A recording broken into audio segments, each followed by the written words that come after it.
Zen Ray here. Welcome, Nick Nation. We have some interesting updates. A new team is involved in the Jaden Ivey sweepstakes. We'll be speaking to Juby the Tubi. Today is our year anniversary as well.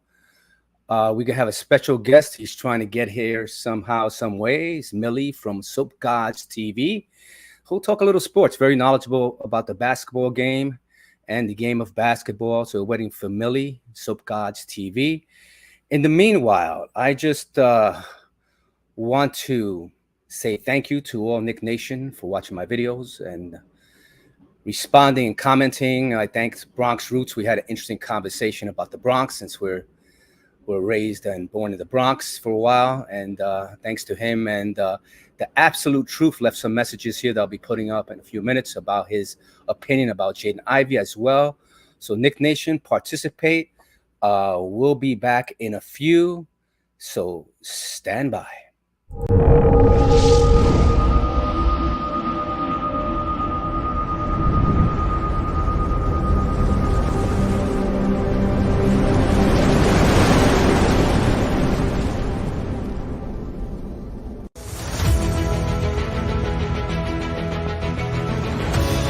Never give up. Never give up. Knowing that the best is yet to come with love, peace, and gratitude.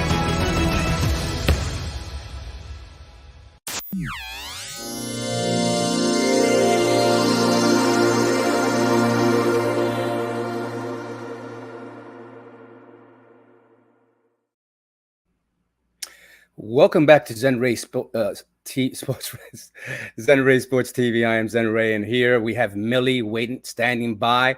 And before I put Millie on, I have something special I want to you guys watch about the special guest. Millie, stand by. We have a slight introduction. Do your thing. For a second. So watch this, ladies and gentlemen. A little introduction of Millie. My go-to guy. I love my man Millie. So here's a little introduction. Millie from Soap Gods TV. Stand by. Peace and prosperity. Just another day, just another dollar, just another opportunity.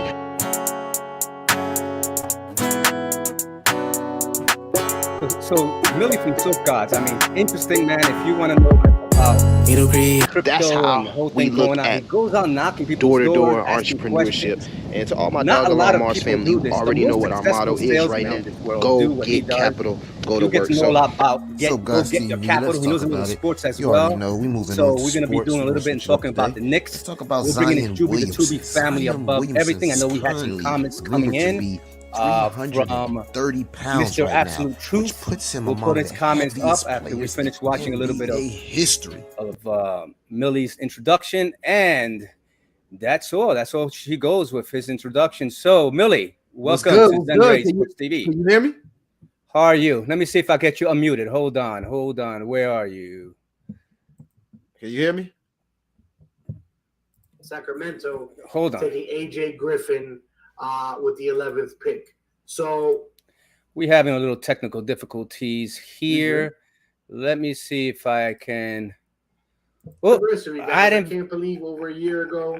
I didn't get to unmute myself. And, Okay. I just. All right.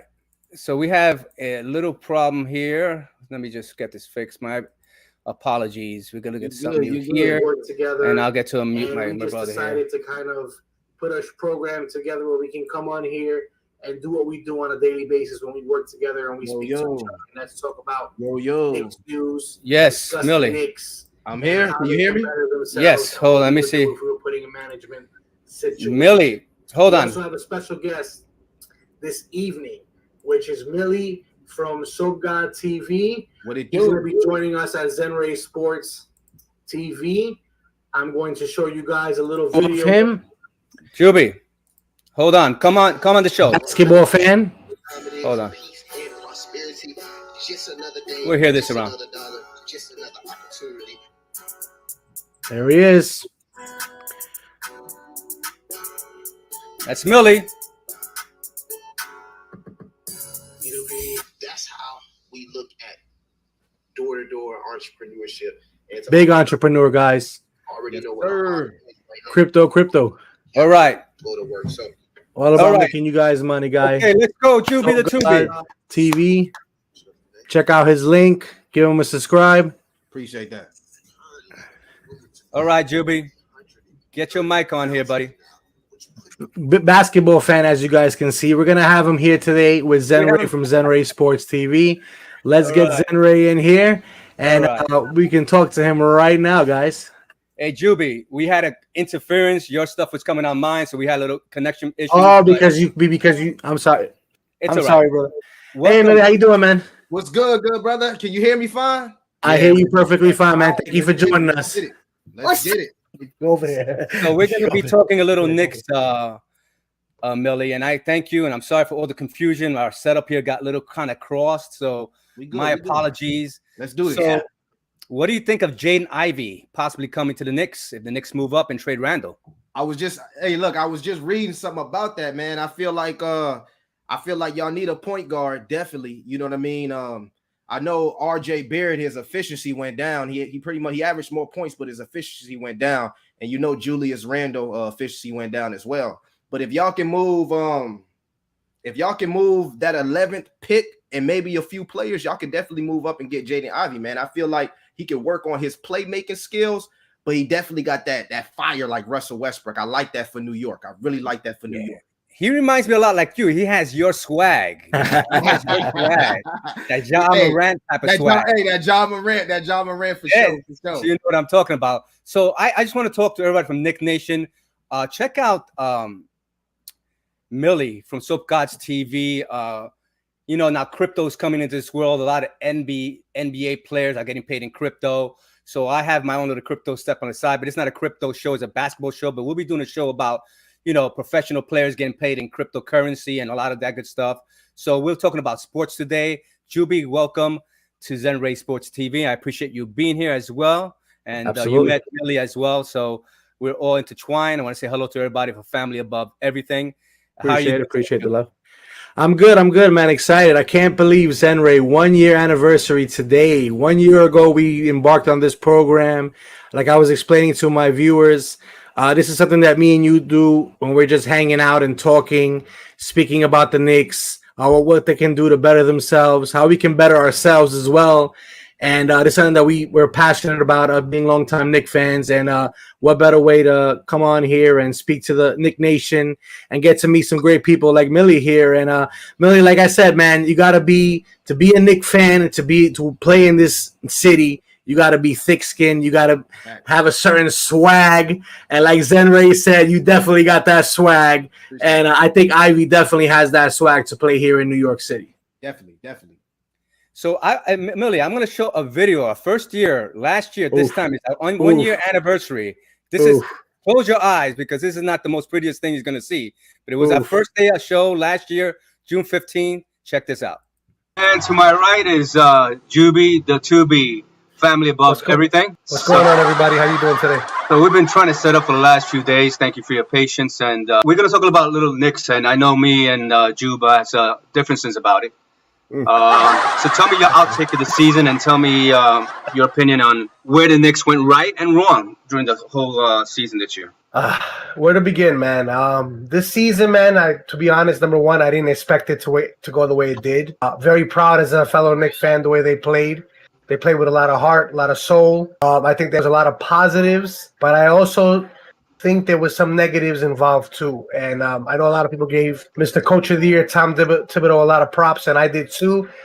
But something that I saw in the first round of the playoffs was that I don't feel he coached the team well that series. I felt that even though I'm, Mr. Zenray is a big Frank Nicolino fan, I hate that guy more than you know. I hate him. But I was looking for that man for like 3-4 games, and we didn't see him. I thought he could have utilized Obi Toppin with Julius Randle at the 4 and 5. So there was a lot of things he could have done differently, but it was a successful season. But my question to you, Ray, is where do they go from here? If you look at Julius Randle and you look at Barrett, and you have that Rose toward the end. They were a pushing force to to be 4th seed and to be the top 5 defensive team in the league. Now, I think if you go back in Thibodeau's history, his MO is he wore down his players along the way. All right, so that's a year anniversary. Come a long way, Mil. Wow. I mean, we do a lot of things. Y'all, man. That's what's up. I like it. I like what I we see. we got the beard going now. Back like just to show you guys, look, there was hair back then. There ain't no more hair anymore. With the James Harden and shit, bro. I see you, man. Try it, man. Try it. Also, I want to give a shout out to Mr. Absolute Truth. He left a message before I even got into the show. He's dying to get Randle here. He wants Ivy here so bad. So I'll put up his message. And he says, Mr. Absolute Truth says, let me be the first to say, I will personally drive off that prideful clown to Sacramento. He's calling Randle a prideful clown. To Sacramento with our number 11 and 2023 asset for the Kings number 4. So we're not the only ones that think that Ivy, the Knicks should take a chance, or not take a chance, but go up and get Ivy. When you could get a young star, Millie and Juby, that caliber that has the Ja Morant factor or star factor that the Knicks dearly need to have the ball in his hands when we need some points down the stretch, Ivy is the guy. What do you think, Mil? Well, me personally, I believe y'all should swing the fence. You feel me? I believe that, you feel me, y'all should take an opportunity to maybe trade that pick in Obi Toppin and some more players for maybe a Bradley Beal, Zach LaVine, or even Donovan Mitchell. You feel me? Because with New York being as big, you know what I'm saying, as big as, you know, it's the Mecca. You feel me? For basketball. You know what I'm saying? We need that big star in New York. And I think it's time. You know, Donovan Mitchell may be a little bit upset at his situation. We see Zach, he might want to move on. And y'all have the assets to maybe make a swing for Bradley Beal. So if that's on the table, I think y'all should go for the superstar. Ooh. Wow. So you don't like Leon Rose's approach in terms of building it through the draft? Do you want to go back to the old regime where they try to swing at the fences when they got Carmelo here for 5 players? Well, yeah. So this is my history, man. I've always been a big Knicks fan. I was a big Knicks fan when Melo was there, right? Knicks crushed my heart. You feel me? when Steph Curry then dropped to New York. That's how I ended up on, you know what I'm saying, following the Warriors, because I really thought Steph was going to go to New York. So when I looked at y'all draft picks, you feel me, outside of Chris Stapps and RJ Barrett, it's been duds after duds after duds after duds. So I think, you feel me, if y'all have an opportunity to swing at the big player, go ahead and take that opportunity. Ooh. Yeah, Juby, give me your opinion, because Shay says that RJ is our rising star, is our star, and I agree with Shay. I mean, I think that RJ is the leader. We still need that star caliber, and thank you, Shay, for coming on and giving us your comment. But Juby, give me your intake, your input, because Millie is saying that we should trade Obi Toppin. If Knicks Nation hears that, they're not gonna be too happy. But I understand where he's coming from. But I don't think Leon Rose will do that, Juby. What do you think? It's hard for me to even part ways with Obi Toppin. You know how I feel about Obi Toppin. Obi Toppin, since he started here, I've been wanting him to get burned. I think, me personally, I would drive to Julius Randle's house. I said it before. I'll pack all his bags. Let's do a package around him. And maybe some other assets, with the exception of not having Obi Toppin. I mean, if you want to add a Miles McBride, I would hate to see that. A Quentin Grimes, go right ahead with Julius Randle. Just, to me, my untouchables are RJ, Obi, and Emmanuel Quickly. Everybody else to me is tradable to make the team better. I just heard, again today that the Knicks are shopping that pick for that 4th pick. And I told you, Zenray, in our previous conversation, that they're looking to get that 11th pick, some draft picks, and Obi Toppin for that 4th pick. And I know me and you had a brief discussion about it, and I know that kind of hurt us a little bit, but I don't know, man. I mean, as far as Donovan Mitchell, I like the guy. I want him. Right. Bradley Beal. What? Now, hear me out. This is the package. I got it right in front of me. This is what I was thinking. So I was thinking the 11th pick, Toppin, Kemba Walker, Burks, IQ, and Cam Reddish. Do what you got to do. Do what you got to do to bring in a start in New York. You hurt me, brother. You hurt me. Okay, but no, I understand where he's coming from. We can build. Tom Thibodeau cannot build young players. He didn't even play Cam Reddish. When you seen Cam Reddish on the Atlanta Hawks, he was giving you Paul George vibes. Y'all didn't even play him. Right. Yeah. That we had some bad coaching. We had the Scott Layton days where management was just trading everybody for one player. Right. But Scooby-Doo is my favorite show growing up. Hey. Scooby-Doo. I'm in Sac-Town, and there's nothing going on regarding trading our pick to New York. Although I pushed to trade Fox for 11th and some players. Look, a lot of it is propaganda. Almost everything around this world. I mean, and Millie can talk to you about the crypto and how that works. The propaganda, low people buy out, and then people come in from the banks and all the other places to purchase the assets at a low price. But yes, propaganda is all over the place. And I agree with you because you're not the first person, Scooby-Doo, that I hear that in Sacramento, there's no talking about them moving that pick, especially to New York. So is that the media? Is there an inside source? Or the Knicks pushing some news out there so they really can get their man? Who's really the Knicks man? Hey, Scooby-Doo, I appreciate your comment, man. And that's very observant of you. And I'm glad you made that known to Knick Nation because there's a lot of stuff that is not true that's out there. Maybe the Knicks are after him, maybe they're not. But my heart is set on Ivy, Scooby-Doo. So if you and I can make a trade here on the air and shake hands or sign an agreement via email, man, I'll do it, man, Scooby-Doo. I appreciate your comments. We want Ivy, man. We want 4, man. So let's work something out, Scooby-Doo. I appreciate you coming on. So Zen, let me ask you a question. Yes, sir. What you thinking about? What you think about keeping that 11th pick, right? With your current nucleus and drafting maybe a Johnny Davis. He got that Allen Houston type of feel. Yeah, you remember Allen Houston from New York. And he's got that John Starks edge. He got the John Starks. I was just gonna say that. Yeah. I like the Johnny Davis. I'm with that. I also like AJ Griffin. I was telling Zenray that AJ stock has dropped. That everybody's scared to touch him because of his knee, but he's passing physicals, and the guy reminds me of a young Latrell Sprewell with a jump shot. So I think that's a move too. That if we stand pat, that it would work for us too. That's why if they want the house for the 4th pick, right, I think we should kind of like stand pat and see what's out there because knowing them, they're gonna want an Obi Toppin, an Emmanuel Quickly, this year's pick, 3 other picks. And that's just absurd. I mean, come on. I mean, the guy's good, and you're kind of going off of what could be if he becomes that superstar. So are you willing to invest all these assets and all this time of what you have accomplished to something that's what could be? You know what I mean? Right. Yeah. Listen, Juby, you and Millie make some good points, and that's what makes these discussions fun because no one is right, no one is wrong. We just have to find out the truth at the end, and that's only Leon Rose and Knicks management know. And getting to Mike says Randle plus the 11th pick plus more. If that doesn't stop us in getting DM. So I say that's where I go. You have to get Randle to make the youth works better. So Mike makes a good point. At all costs, we have to find a suitor for Randle because that's the way a suitor. You get Randle and you get Burks out of here. Those are the 2 main objectives to get this youth team running. If you're not going to get the veterans, like Millie says, and make the trade, then you have to build with the youth. And I think the youth is upon the horizon that's going to make this flow and this Knicks better in the next 2 or 3 years. So Randle must go plus the 11th pick. I'll do that. I do that, Mike, in a heartbeat. But I think they're going to want more for that 4th pick. I appreciate your time, Mike.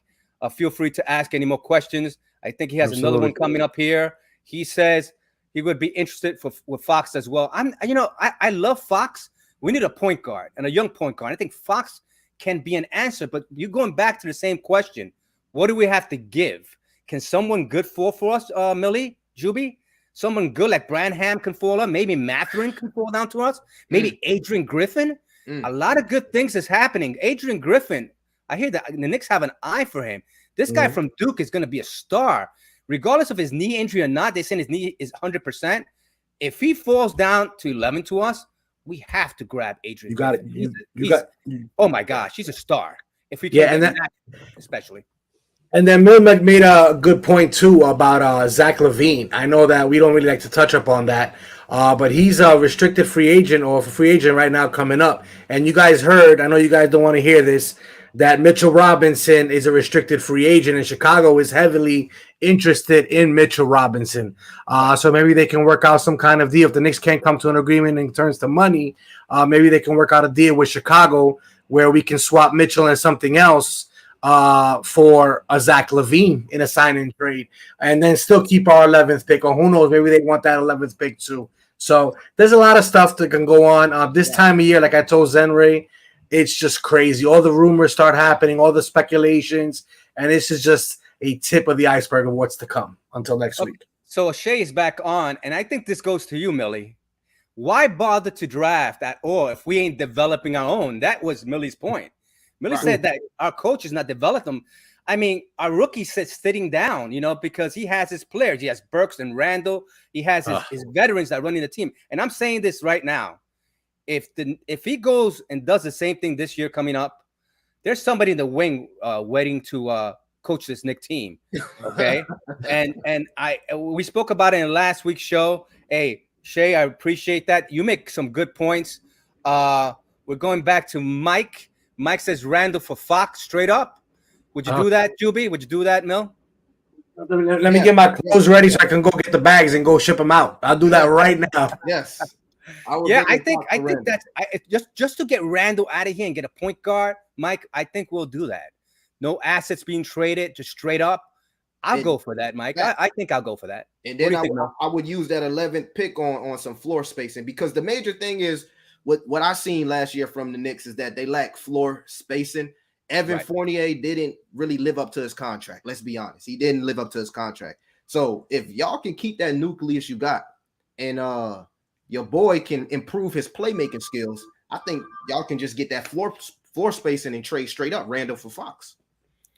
Oh, I see potential in his playmaking skills, but he got to get more assists. You feel me? Randle can't average more assists than what's his guy's name? Yeah. But the thing is that the thing with Randle shouldn't be bringing the ball up at all because he clogs the lane. You need a point guard. That's the reason there's no spacing, And watch Mitchell Robinson. We're going to sign him. I have a great feeling we're going to sign him. Not that he can shoot the threes and they're going to give him a chance to shoot from the perimeter. I think that's going to open up the floor more. So great point by you, Mel. Great point. Yeah. Okay, Roberto Mendez. That's my stepdad's name, Roberto. What's good, fellas? Knicks all day, baby. Puerto Rico. Yes. Let's go. Boricuas in the house. Yes, Roberto. Appreciate your comments. Knicks all the way. We're back with Scooby-Doo. You won't get Mitchell with the 11th pick. Kings have a better chance to trade the 4 and players for Mitchell. Makes a good point, Scooby-Doo. I mean, look, this is going to make it interesting, man. This is going to make it interesting. And Mil, listen, your knowledge is impeccable in terms about basketball. We're going to invite you back on. We're going to do a lot of things and maybe increase your viewership in your basketball. Absolutely. Stuff because you know your thing and I like your style. You got more swag than I do, man. And you even got more hair. You even got more hair than I do, man. What's going on here? I do too. Shout out, man. Scooby-Doo, man. Thank you for your comments. We're back to Shay. Shay agrees with us. And we're back to Mike. Mike, if the Knicks look desperate to get rid of Randle, then they're going to get D back. Okay. What do you think? If we get desperate, he's right. I think they, they're gonna try to say, okay, you're that desperate to get rid of him. We'll give you penny on a dollar for Randle. Well, I said this on our previous shows, Henry, that we might have to, unfortunately, us Knicks fans and Knicks Nation are gonna have to get stuck with Julius either for another season or for a half a season because his stock is so low right now that nobody really wants him. With what he did with the media and with the fans last season, forget about his average and what he did, because if you look at his stats, he didn't do too bad. He averaged pretty good numbers. It's just the fact that the PR aspect of everything was just not the way to go, and a lot of teams are going to be kind of afraid to touch him right now. So the possibility is the best thing might be to run it back with him, get up his trade value, even though we don't want to hear that, and then move him either All-Star break or after next season. I don't know what you guys think about that. Yeah, but Mike makes a good point, man. And what do you think, man? When somebody kind of bullies his away through referees and players and knocks laptops off assistant coaches, pushes his own teammate Fournier to leave him alone. There's an anger issue. There's an unsatisfied. Like maybe he's not satisfying the fans enough that he's so angry he's not the player he was last year. We don't know what's going through his head, but that's Julius Randle's only issue. His game is there. He's a 2010 guy, but his mind is not right. Why are you fighting against the world? It's better to serve people with honey than vinegar. And that's an old saying. So he's serving a lot of vinegar and no honey, and the refs are all going to call, not going to make calls for you. And then you got teammates who are not going to respect you. Tom Thibodeau obviously didn't give him, he was not accountable for anything on the team, and that showed bad leadership on Thibodeau's end. So there's a lot of things going on, and Mike says he'll pass on Levine. I'm not a Levine guy. Thibodeau is Zenray. That's the problem, guys. Thibodeau is a Zach LaVine guy. He played with him in Minnesota. He's gonna be intrigued by it. I'm telling you guys. Thanks, Mike. I think I'll pass on LaVine as well, man. I'm on your boat there, brother. Shay says we need to play Deuce and see what we have. See, that's the good news, guys. Deuce is gonna play the summer league, and Thibodeau is gonna be there coaching them up. So this is an opportunity for Deuce McBride to take advantage. People are talking point guards, to get point guards.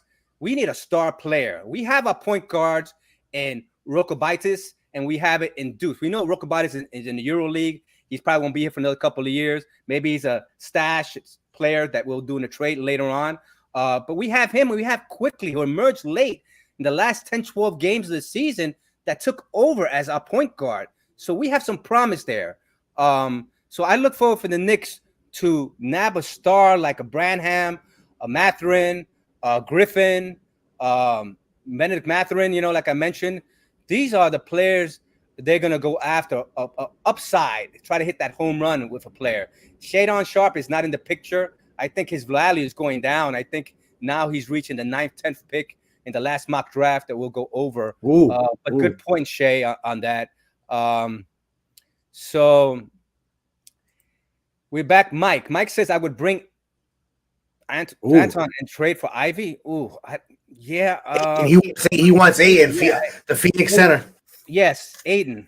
Yeah, he's good, man. But what did the Knicks have to do? If you're going to sign Mitchell Robinson, that's going to cause a lot of issues. Aiden is a great player. I personally think right now at this stage, when Aiden and Mitchell Robinson played, Mitchell Robinson ate him alive. He's a much better player than Aiden. That's my personal opinion.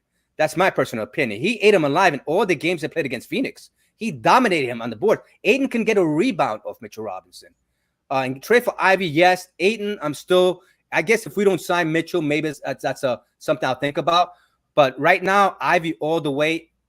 Aiden, I'll just put a hold on that because I don't think he's a better player than Mitchell at this juncture. They're close, but when it comes to the rebound and defense, Mitchell Robinson will eat you alive all day. What do you think, Millie? You like Mitchell Robinson? The Knicks to sign Mitchell Robinson? I mean, he lacks on offense. You feel me? I feel like Aiden is maybe kind of soft. You feel me? It's out there about him. But his offensive play is better. Yeah, he can play offense. But my question is to Knick Nation. We gotta ask this question: Are we rebuilding or are we trying to be contenders? What's the sentiment? I don't think nobody knows. You know what I mean? It's like you got to look at what y'all facing in the East. We talking about Brooklyn coming back. Boston, they're going to come back. I mean, the Atlanta Hawks. So is y'all rebuilding or is y'all trying to be contenders? Because just straddling the fence at the 8th ain't it. Not for New York anyway. New York need to be New York. And that's why I feel like y'all need to go all in for the big star. I would love to see somebody like Damian Lillard there. I know that's far-fetched, but I want to see a real killer in New York. You feel me? I would love to see a real killer in New York. And who gave Julius Randle the green light like that? Who made him the first option mentally? Because that's what's going on with him. He feels like he's the first option. And it wasn't Leon Rose. It's Thibodeau. Yeah. He just does too much. He does too much in clutch situations. He tries to do too much. I agree. Right. And it's overwhelming for him. He's in New York. Fans are booing him. He's fighting the refs. He's fighting the fans. He's fighting his own teammates. So something has to give. His mind is not on the game. And that's one of the reasons why his percentages went down. But still, he was still a 2010 guy considering all the negatives. He was. This guy has talent.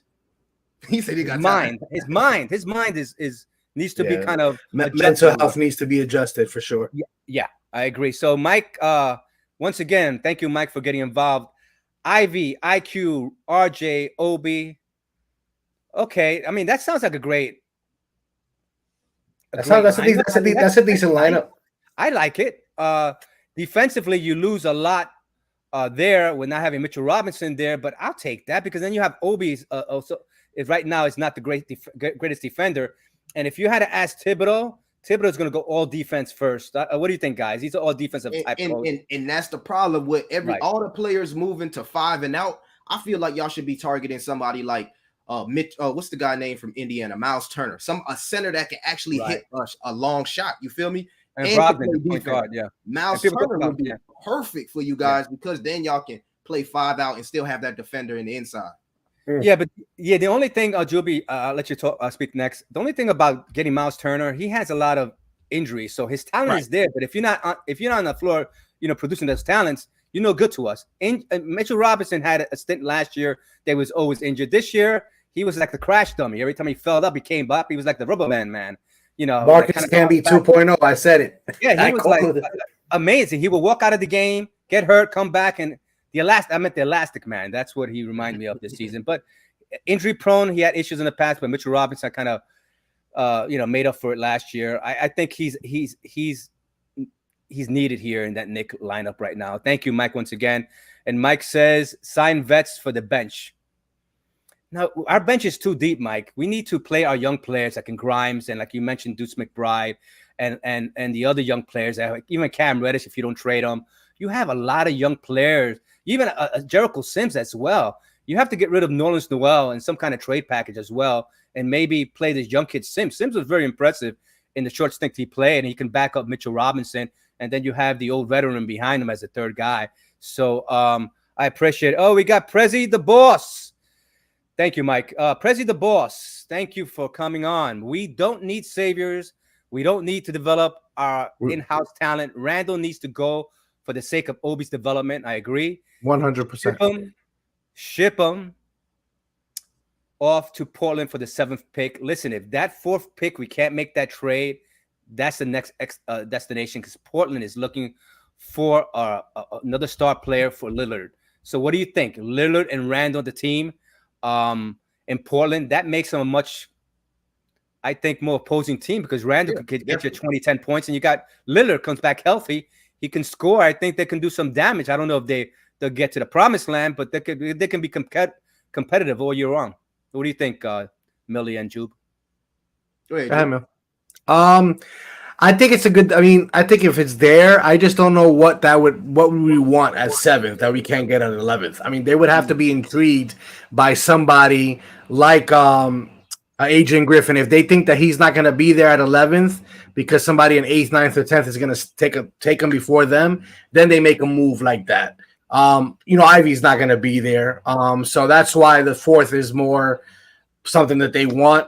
But that, to the 7th pick, I mean, I guess for the right price, if it's just straight up 7th for 11th and maybe a 2nd round pick and they want an 11th and a 2nd round pick, why not? I mean, if it's there. Well, we'll throw Kemba as an throw in Alex Burks too, because please, we don't want him on this team anymore. I'm tired of him being wine and dined by Tom Thibodeau, bringing the wine on Tom Thibodeau's dinner with Julius Randle. Both of them need to just get out of here. What do you think, Mel? You think you'll make that move if you can't get the 4th pick for Ivy, trade to 7 and probably get a Mathurin in that pick? What do you think? I think the Randle move works more for Portland. I think that would be pro Portland. That's what Randle needs. He needs to be a 2nd or 3rd option on the team for him to thrive in his position. Yeah. Adrian Griffin, my personal opinion, he's giving me Andrew Wiggins vibes. I don't see. I don't see the motor. I see the talent, but I don't see the motor. You feel me? Real. You know what I'm saying? If he had the confidence of some of the players in the higher draft, maybe the confidence of a Jaylen Brown, then I would be more intrigued offensively. Right. Wow, I'm surprised. I never really heard that, but it's good to. I didn't know he had a motor issue. I thought when I saw him at the combines and pro day, the videos that I put up, and even his games in Duke, man, he looked impressive. Even coming off that bad knee injury, Duke, you know what I'm saying? Them Duke guys, man, they hard to trust, man. They hard to trust. They definitely hard to trust.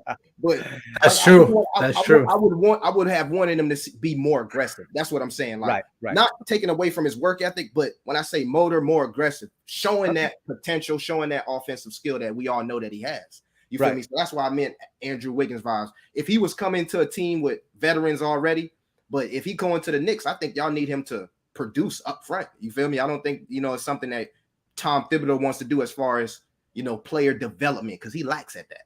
Right. Listen, good point. Well, and Juby, I think Mill makes some good points at the development part of it. Mike says a problem is Randle is a go-to guy, and Knicks fans try to turn him into one. I think that's what Mill brought up, and Juby as well. I think Tom Thibodeau went about this the wrong way. You can't give the keys to a guy who had one good year, and especially you don't make him accountable in front of other players. That's like a sinking ship right there, because other players look up to Julius and look up to their coach and say, why am I getting screamed at for doing this when Julius is doing that, pushing his own players, knocking laptops from people, and not once do you see Thibodeau tell him to calm down or bench him. This is the problem. And if Tibbs does not change his coaching methods, this can be another sour year. And I see Johnny Davis coming right into or Johnny Bryant coming right into the Knicks next coach.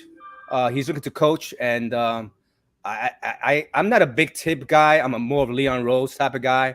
Tibbs has a lot to be desired, the way his substitution patterns and coaching skills, and not playing the young players. That's what really irked me about him the most. Thank you, Mike, once again.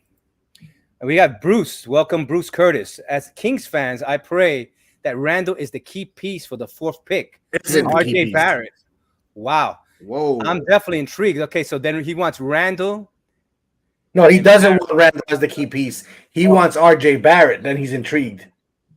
Wow. Ooh. Okay, I'm surprised. I mean, wow. I read that wrong. My apologies. Randle. Okay, I see the key piece. Wow. I don't think RJ is up for sale, man. I think. Yeah. Bruce, I would make the deal with you. There has to be something. I can give you Randle. I can give you Kemba. I can give you Fournier, and I can give you our number one pick next year, and we'll keep 2023's down. We'll give you Cam Reddish. He's a RJ Barrett potential. We'll give you Cam Reddish. There you go. I think we'll give you Cam Reddish and some other stuff. Yeah, RJ Barrett right now, he's the one. He's the guy who leading this team in a quiet fashion. He has quiet leadership. You don't have to be a loudmouth like excuse me, Julius Randle to make your point across. He is the silent assassin. I love that about Barrett. And I think a lot of people love the way he plays his game. He plays that bully ball. He's developing his outside shot, even though Mills said his percentages went down. But he was trying to do a lot last year. Yeah, every year he's getting better. He was nice. I was just watching his highlight reel for the whole season. Dog was nice last year. You feel me? Three-way, a three-level type of player. I just want to see more from his playmaking, because that's what the team lacked, and that's what they need more of. But I'm telling you what, and I want to ask you guys this question. If Utah calls on that phone and says, hey, we want RJ for D Mitch, do you pull the trigger? Oh, you took the words right out of my exactly what you said. I was thinking about pulling the trigger for D Mitch, man. I don't know, man. I think see, Leon Rose drafted Leon Rose didn't draft Mitch. Mitch has been there, but maybe a good point. I think Leon Rose wants to keep the players he drafted. That may be a possibility, and 8 may be a possibility. I don't know. But Mike says he passed on Curtis. Who's Curtis? Curtis? Elaborate. Curtis who? Okay. He'll get back to us on that. Prezi the boss. The major annoyance outside of the low trade value is he also has 15% trade kicker. Prezi, I don't think that matters at this juncture. I think if the Knicks get rid of him, that 15% sound like a deal if you get the player you want here in New York. But I understand he is annoying in a lot of ways, and his low trade value. I agree. Julie makes a good point, and you make a good point as well. His value is like $1 and a dime. It's like bad debt. When the companies buy somebody's bad debt, you get it for $1 a penny out of a dollar. This is what Julius Randle is at this point, and hopefully we can correct that. Bruce Curtis says, fair enough, Mike. All right. Okay. Thank you, Bruce. And are Knicks fans still excited about the opportunity at Zion, or is that dead? I listen. I always said keep Cam, Barrett, and Zion. Make a trade and bring the trio from Duke here. I've always said that. If you watch my previous show, we just said, how can you trust the Dukes? We just said 5 minutes ago. So how can we trust that trio working here at Gotham? Come on, guys. Apples and oranges. What are we doing? But I understand what he's saying. I feel like y'all should go ahead and start Reddish and see what he got, at least till trade deadline. I agree. But he's injury. He seems like he's injury prone. Point score if you give the green light. You got to give these guys the green light. I agree. Well, Prezi DeBoer says my dream scenario is trying to get Mathurin and Sohan. Hey, Prezi, that's why I love you so much, man. You listen, Mathurin is a talent. If I was dreaming, if you get someone you get Mathurin and Sohan at the same time, that's a pipe dream. That's not going to happen. But either or, I would take. But Mathurin is the scorer. Like if you don't get Ivy, the top scorers for me would be Ivy, Mathurin, Branham, and Adrian Griffin as the 4 in terms of a star caliber player you can bring in here. This kid, Branham, Malachi, this kid can hoop. He's only 18 years of age. Listen, I'm not saying he's a Kobe Bryant, but he reminds me of a young Kobe Bryant, man. Ooh. I know he came out of high school, but he has talent. He's so talented, he doesn't even have it. He plays so smooth. So Malachi Branham is someone I like a lot as the top 4 that even Adrian Griffin there. You have to bring a star, and Mathurin is going to be a star. Ivy, I think, is going to be a star. Branham, future star. Adrian Griffin, I know that Mill doesn't like his motor, but I believe this guy in the future, he's going to be a hell of a basketball player. Thanks for your comment there, Prezi, as always, man. Mike, if Ivy is going to be a star, then the Kings are dumb to trade that period. Yeah, but you have how many point guards? Well, he's an off-ball guard too as well. He's off-ball. Yeah, I would keep. You're right. You're absolutely right, Mike. Absolutely. You keep Ivy. He plays your 2. You have 2 other point guards in the team that can move the team. You need a star player, and I believe he's that good. I don't know why. I don't know why they even Sac-Town is even entertaining offers. Right. Could it be a smokescreen? I don't know. And the latest news I'm going to put up, ladies and gentlemen. Check this out. Check out the ticker below. OKC Thunder merges as Knicks rival for the trade-up candidate for Jaden Ivey. So OKC sees what we see. They need another star on that team, a young star that can take over a game at the end. So OKC is now competing with us, ladies and gentlemen. That's the latest news, maybe a few hours ago. So I don't know. I think Mike is right. I think Sac-Town has something special in their hands. I don't know why they want to trade him, but it is Sac-Town. They make some unscrupulous trades. They haven't been the same since Chris Webber and Stojakovic and Jay Williams back in the day. Right. Yeah. So I don't know. So that's a good point by Mike. No love for the sleeper. That guy Djokovic. I think he's a sleeper. Yeah, I think so too, man. I think he's going to be drafted in the high teens, man. Okay. I can see the Nets. Look, he's not rocking with him at the bottom. I don't think he's going to go drafted. I think he's a sleeper. Yeah, I don't know. I think there's going to be too much. They're going to try to compare him too much to Djokovic from Denver, even though they have no relations to each other. Yeah, you know what it is, man? These Euro League stars and these like European players with these like names that come from overseas, they just scare the hell out of me. I mean, they're like diamonds in the rough. I mean, you guys remember Frederick Weiss. I don't think there's no Knick fan that doesn't know how Frederick Weiss was when Vince Carter jumped over him and put his toe on his forehead. I mean, you know what I mean? Like, not everybody is Luka Doncic and Dirk Nowitzki and Jokic. That's my take. Mike makes a good point. I think this kid is going to be something special. I don't think he's going to make the top 15, but anybody who grabs him after the 15th pick. All right, 15.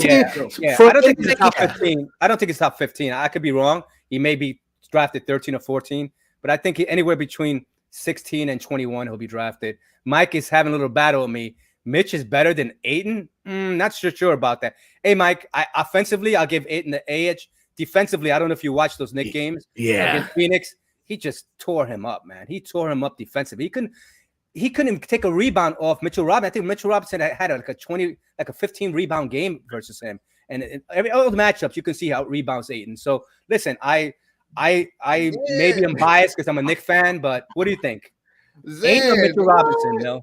What do you think? I think Ayton would be a flat out superstar for you guys. I really do. I really do. I feel like he needs to spread his wings out. He was drafted in the same draft as Luka and Trae Young, and he want to prove himself. He want to prove he a max player. And I think like New York is a great opportunity to prove yourself as a max player. And I like Ayton game. You got that old school back to the bag, and he can hit the mid range like Patrick Ewing. You feel me? Patrick Ewing vibes. You never know. Yeah. Listen, Mike, you have some Ayton fans here. I'm not a big Ayton fan. I'm Mitchell Robinson because I'm biased, and maybe I don't watch too many of Ayton's games, but I know when they were in the playoffs, Ayton had some great defensive games and offensive games. So I'll take that back. I wouldn't say much. Mitch is much better than Ayton. Maybe I'll just give Ayton a slight edge because he's been longer in the league and he's been in the playoffs. Mitchell Robinson, and he's been healthy. Something Mitchell Robinson has not been. There you go, Mike. I'll give you the edge on that one. Though he definitely got the talent. Yeah. What do you think, Juby? You think Mitch or Ayton? Offensively, Ayton. Defensively, Mitch. That's all I can tell you guys.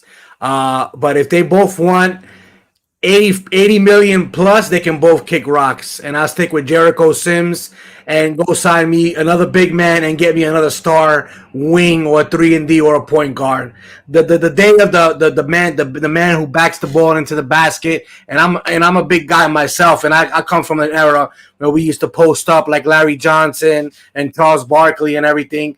That era is gone in today's basketball. Now it's who can get up the court the fastest, who can shoot that three the fastest, no matter how tall you are. Yeah. And you know what I mean? I just think the big guy era is gone. As long I think if you just can play defense and you can rebound, you good. And I think Jericho Sims will be solid for us. Yeah, but tell that to Jokic. Jokic is a big guy, and every year he's in the running for. He's a different kind of breed. The guy can shoot three. Outside, he's a beast. He's Dirk. Like I said, these are guys that are dime a dozen. Dirk Nowitzki, Jokovic. You know what I mean? You don't get too many 7-footers that can put it between their legs and shoot the three and pull up and come off the dribble. Yeah. But that's the area that we live in now. Back in the 90s and even early 2000s, that was very rare. And Mike says also that Ayton wants to leave Phoenix. I don't know what's going on in Phoenix. I don't know the details. Is it contract? Is it something he's having a dispute with management or coaching? Yeah. If you can elaborate on that, Mike, I'm not really too sure. So maybe I don't know the reason why he wants out. Is it a contract year and he's not getting the money? I'm not really sure. I don't know too much on his contract situation or relationship with the team. So if you can kind of give us some input on that, I greatly appreciate it, Mike. Mike, you're the winner of this show here, man. You're coming up with some good facts. He definitely is. Said, I want D. Mitchell. That's the sentiment. Look, man, Millie, man, you and Millie, man, Mike and Millie can do their own show together. You guys got the same sentiment. Listen, it's New York basketball, baby. Yeah, but what do you have to give? This is a la Carmelo Anthony part 2 that you have to give up 5-6 players from your starting rotation? You don't think Melo so back then you didn't think Melo was worth it? Come on now. At the moment, I thought it was, but what did it get us to the promised land? No, because we had no assets. It got look. I mean, all right, RJ Barrett. I'm gonna games one year. Okay. RJ Barrett for Donovan Mitchell, straight up. Oh. I would listen. I would sit there and you can say yeah. But if you want RJ Barrett, Emmanuel Quickly, Obi Toppin, and you want draft picks for a Donovan Mitchell, nah, I'm good. Yeah, but I'm straight. Utah is not going to go straight up. Just that's what I'm saying. They won't do that. They're going to want a Barrett, a Quickly, a Obi, and 2 number 1 picks. That's the kind of stuff they want.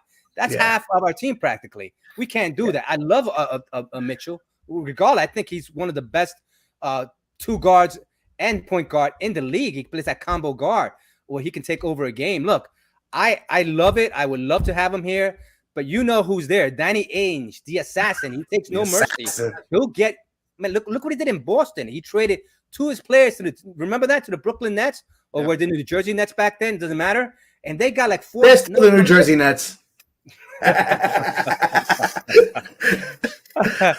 Mike from New York. Nah, just play, guys. Mike says Lillard is 33. Nah, yeah, he's an older player. I agree. He's an older guy. We want the youth coming in here. I know Mill is a Lillard guy. Listen, Lillard would have been great if you're Dame is a killer, man. Dame is a killer. Steph Curry, 34. Come on, he in a shit championship. That's what I'm saying. You know what? Maybe you know what I'm saying. Hey, you can always tank for that Victor Wembanyama. You feel me? You know what I'm saying? You know what I mean? Hey, yeah, Victor, I got you. That guy coming in next year after next year, he gonna be cold. You feel me? Y'all look like y'all looking towards the future versus making a championship team, which I respect it. I totally respect it. I'm 40 years old, man. I'm not ashamed to say that, guys. But listen, let me tell you, I want to see a championship before I leave this world. I mean, I've been a Knicks fan since 1989, guys. I mean, I seen the Yankees, I seen the Mets win something. I seen the Giants win something. The Rangers, they won something in '94 too. But yeah, I gotta see at least one. Just give me one. That's all I'm asking. Listen, I agree with Mike, man. Stack it up. I pass on Lillard, man. Too much is getting returned. I don't think they want to trade Lillard. They want to get an additional player to help Portland drive forward. So I don't think Portland is even thinking of moving Lillard. Lillard wants to stay because Lillard at this juncture, he's saying, look, I've been with this team for a long time. How many times you're saying the Knicks could have had Lillard for the last 3 years and he hasn't done it? He's not going nowhere. Thank you, Mike, for your great input there. And now we have Greg McQueen. I keep Mitch. Yes, I'm a Mitch guy. Let's keep Mitch and let's roll with Mitch. Let him start shooting the ball from the outside. Knicks just have to give him confidence to let him play his game. Like Thibodeau has been holding him back to play his offensive game that he really has. But definitely. Yeah, so let Mitch go, man. Let Mitch loose like we let Obi loose last year toward the end of the season. I watched Mitch off-season videos and he handling rocks, shooting threes, and I don't see it in the game. I'm like, let the leash off. He looks like Hoodie Mello, right? That's what he reminds me of Hoodie Mello when he's watching him off-season giving handles, shooting the three, he was looking like KD out there. I'm like, damn. Yeah, he looks impressive in those practice, taking those shots. If he can do that in a game and open up that floor for the Knicks and get a point guard here, the Knicks can do some damage, man. Thanks, Greg. That's some great input. I like Mitch myself, Greg. Mike, we're back to Mike. Just don't see it. Okay, you just don't see it. I presume you said you don't see Ayton being Mitch being better than Ayton. Is that what it is? Okay, no, I don't know. Yeah, so now we have Mike again. Mitch leaving. I don't think so, Mike. I hope, unless you have some inside information, I think Leon Rose is playing chess with him. He's seeing what he can get out in the market first, and then we'll deal with that. There's only two teams, Detroit and another team I can't remember, that can offer him max money. The rest can only the rest of the league can only offer him the league minimum, the veterans minimum. So we'll outblow the veterans minimum. And Detroit, I don't think is going to offer him $20 million. I could be wrong. I think he's going to go for the bag. I agree with you, Mike. He's going to go for the bag. And I think the Knicks are playing chess and maybe last second, maybe do an Ayton trade, maybe do something and let Mitch go. I don't know. And Mitch and Mike, if the Knicks get Ayton, then I have to bow to you, man, because that I would never see that coming. Mo Bamba, I can see more coming than Ayton, but yeah, well, you're not gonna fail.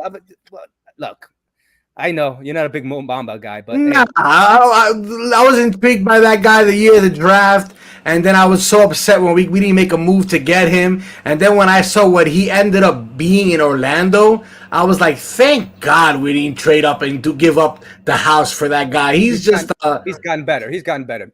We have to give him some. I don't know. I'm just saying. I'm just throwing that name out there.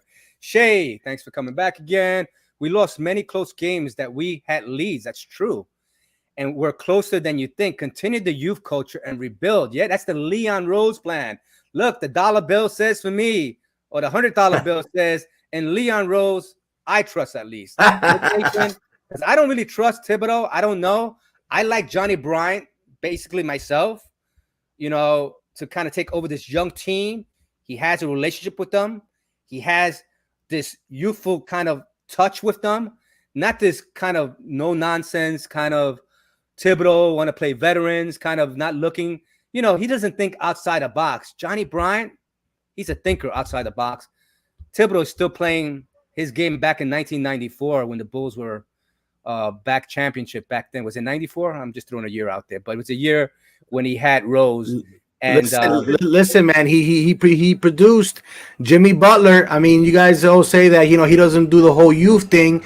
Jimmy Butler would not be the player he is today if it was not for Tom Thibodeau, and he does say that. I know we're not all Thibodeau fans, including myself. I wanted the guy who just got signed in Charlotte, if I'm not mistaken, Atkinson. That's who I wanted to be our coach, but didn't happen. It is what it is, and we're stuck with Tom Thibodeau. We got to make the best of it. As long as he plays the young guys, and we can see what happens. If not, like you said, Johnny, why not Brian as the coach?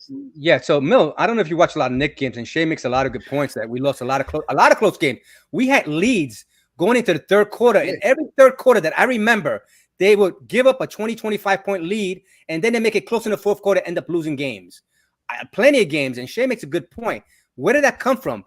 That comes from Tom Thibodeau's coaching substitutions. Alex Burke.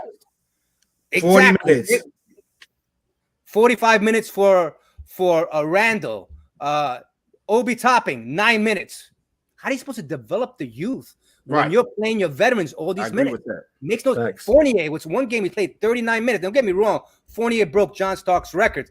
Listen, that's a record that we love. And to hear that Fournier broke that record, listen, congratulations to him.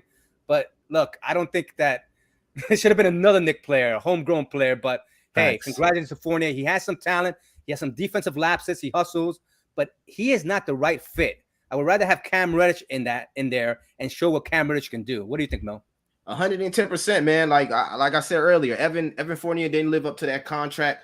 To piggyback on what my guy said a little earlier, Jimmy Butler built different though. Let's be fair. Mentality wise, Jimmy Butler is built different. Every young player don't come in with that I don't got thin skin type of mentality. Jimmy Butler can take a coach getting in, getting in them and, making them better. Some of them young players can't take that Tom Thibodeau push. But the more I read the little thing at the bottom of the screen, I got another question for you guys. If y'all was to manage to get that OKC pick, why wouldn't y'all draft Chet? No, Jaden would be the number 4. Excuse me. Jaden would be the number 4 pick. OKC wants to move up to the number 4 spot to get Jaden. Okay. Chet Holmgren, I think, is going to go number 1. The Knicks won't have a shot for him. Okay. So Banchero, Chet Holmgren, and Jabari Smith are going to be the top 3 players. Then Jaden Ivey, who's supposed to be the next best player on that board. That's why the Knicks and OKC want to drive up to number 4 and try to get him. I was wondering y'all interest on those top 3 players. I think for me, I think Chet Holmgren is going to be a player, but I think out of the whole draft, the top 3, I love Jabari Smith, but I think Banchero has this edge in him, man. He can shoot, he can play bully ball, he plays tough defense. He has like a little Larry Johnson toughness in him. I like Banchero, man. Too bad he doesn't drop to us. I love Banchero. If I had a choice between 3, it'll be between Jabari Smith and Banchero. I think I'll go Jabari. But I like Banchero, man. His game. He's good too. Look, that's for another time. I don't think we're gonna get there, but right now we get it. Who do you think, Mel, out of those 3 players, who would be, if you had a choice between those 3 players, guys? Which one would be your pick? If you were the Orlando Magic, who's your number 1 pick? Man, that's tough, man. I like Jabari Smith, but I don't think he got the handles. I don't like his handle. Like my thing with Jabari Smith, you either gonna get a KD type of player or you're gonna get an Al Harrington type of player. You feel me? You're not gonna get in between. My thing about Pablo, I feel like he's a tweener. You feel me? That tweener type of player between small forward and power forward, still trying to figure out his position. So I personally, I'm a Chet fan. I'm a big fan of Chet. Okay. I'm going with the big man that can shoot the 3. He can handle the rock. His playmaking skills is superb. The only thing we got to worry about with Chet is if he can get bigger and if he can stay healthy. So my pick would be Chet. That's who I would pick. Yeah, that's my worry as well. We'll get to Juby in a second. My worry with Chet is, remember, look what happened to the unicorn, the so-called unicorn, Porzingis, when he came. He was having some nice games. As soon as he came in and they were bumping him down the middle, he broke down. And that's what I'm afraid with Chet Holmgren. If he stays in the outside and he shoots his 3s and he does a couple of block shots here and there, maybe he'll be fine.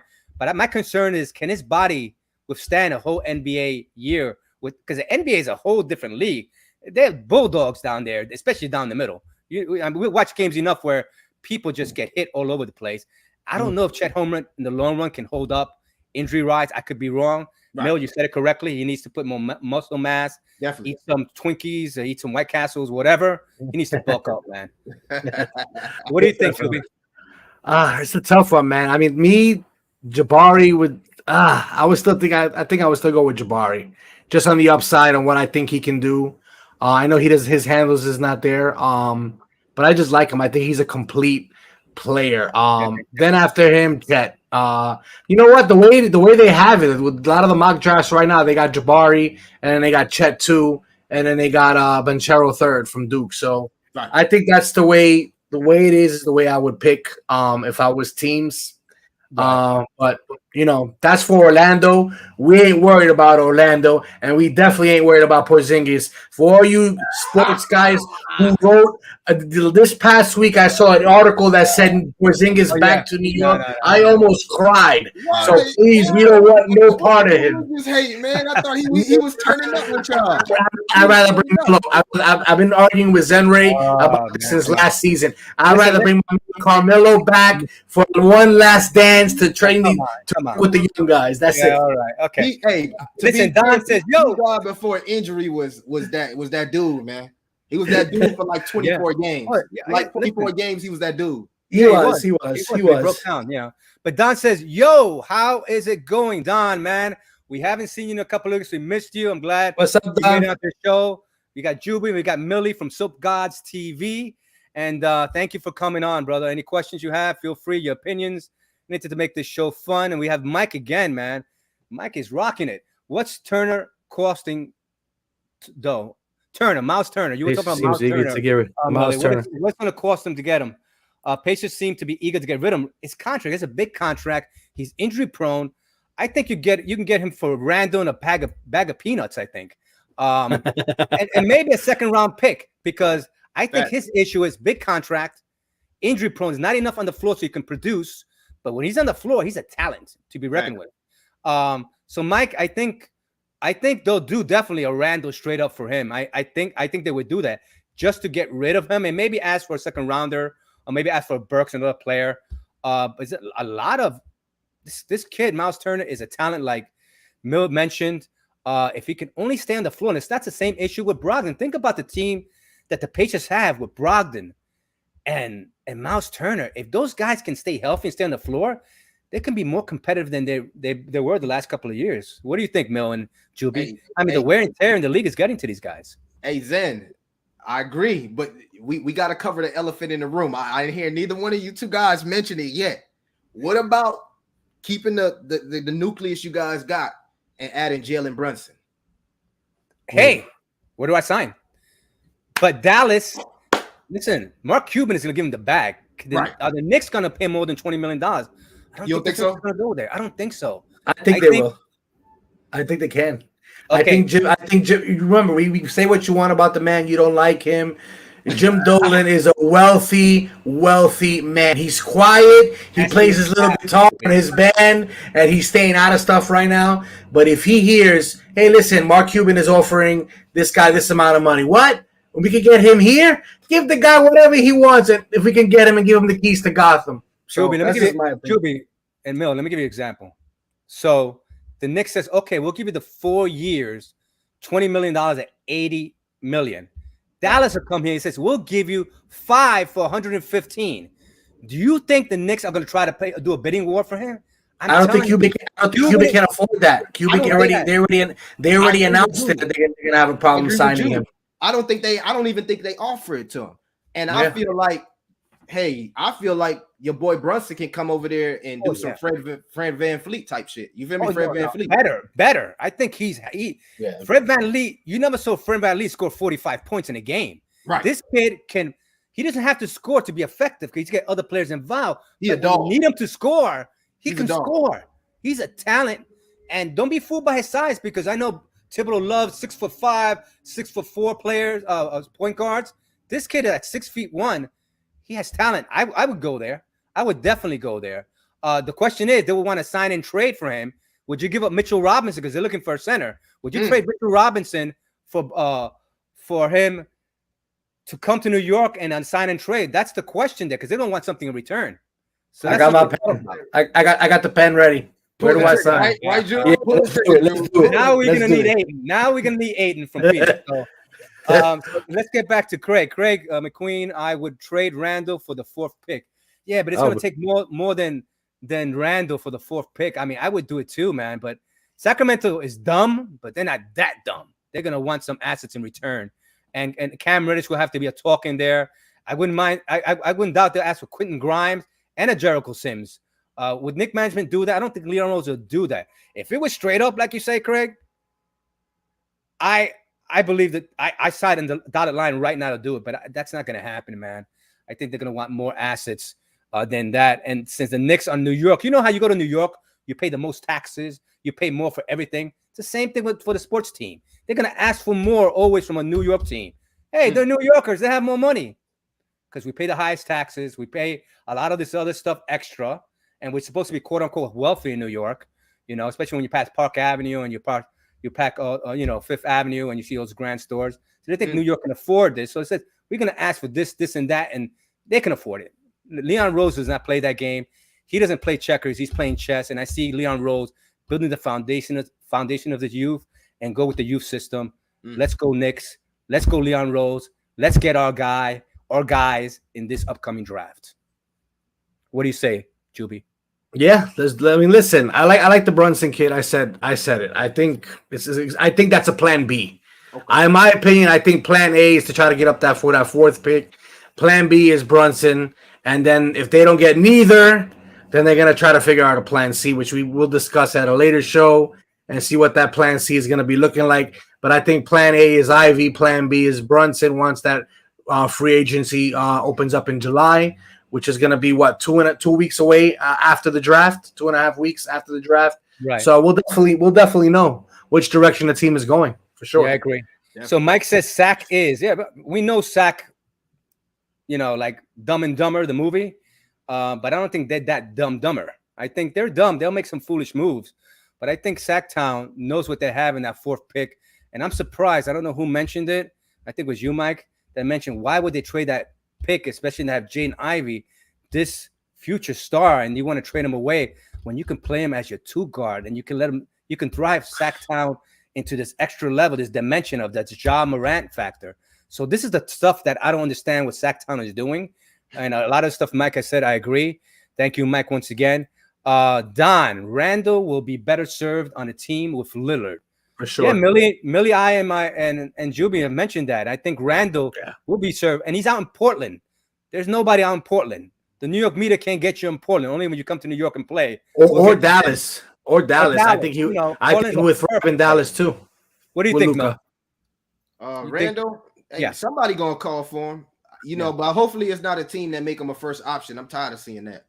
Listen, I know we're running almost an hour and 7 minutes. Mill, do you still have some more time, or you need to go? Let me know. I'm chilling, man. I'm chilling with you guys, man. All right, good. Thank you. I appreciate it. I didn't know we've gone. We got a lot of comments tonight, guys. We love the love. Thank you very much. We appreciate everybody who's commentating. And by the way, me and Juba are going to decide tonight.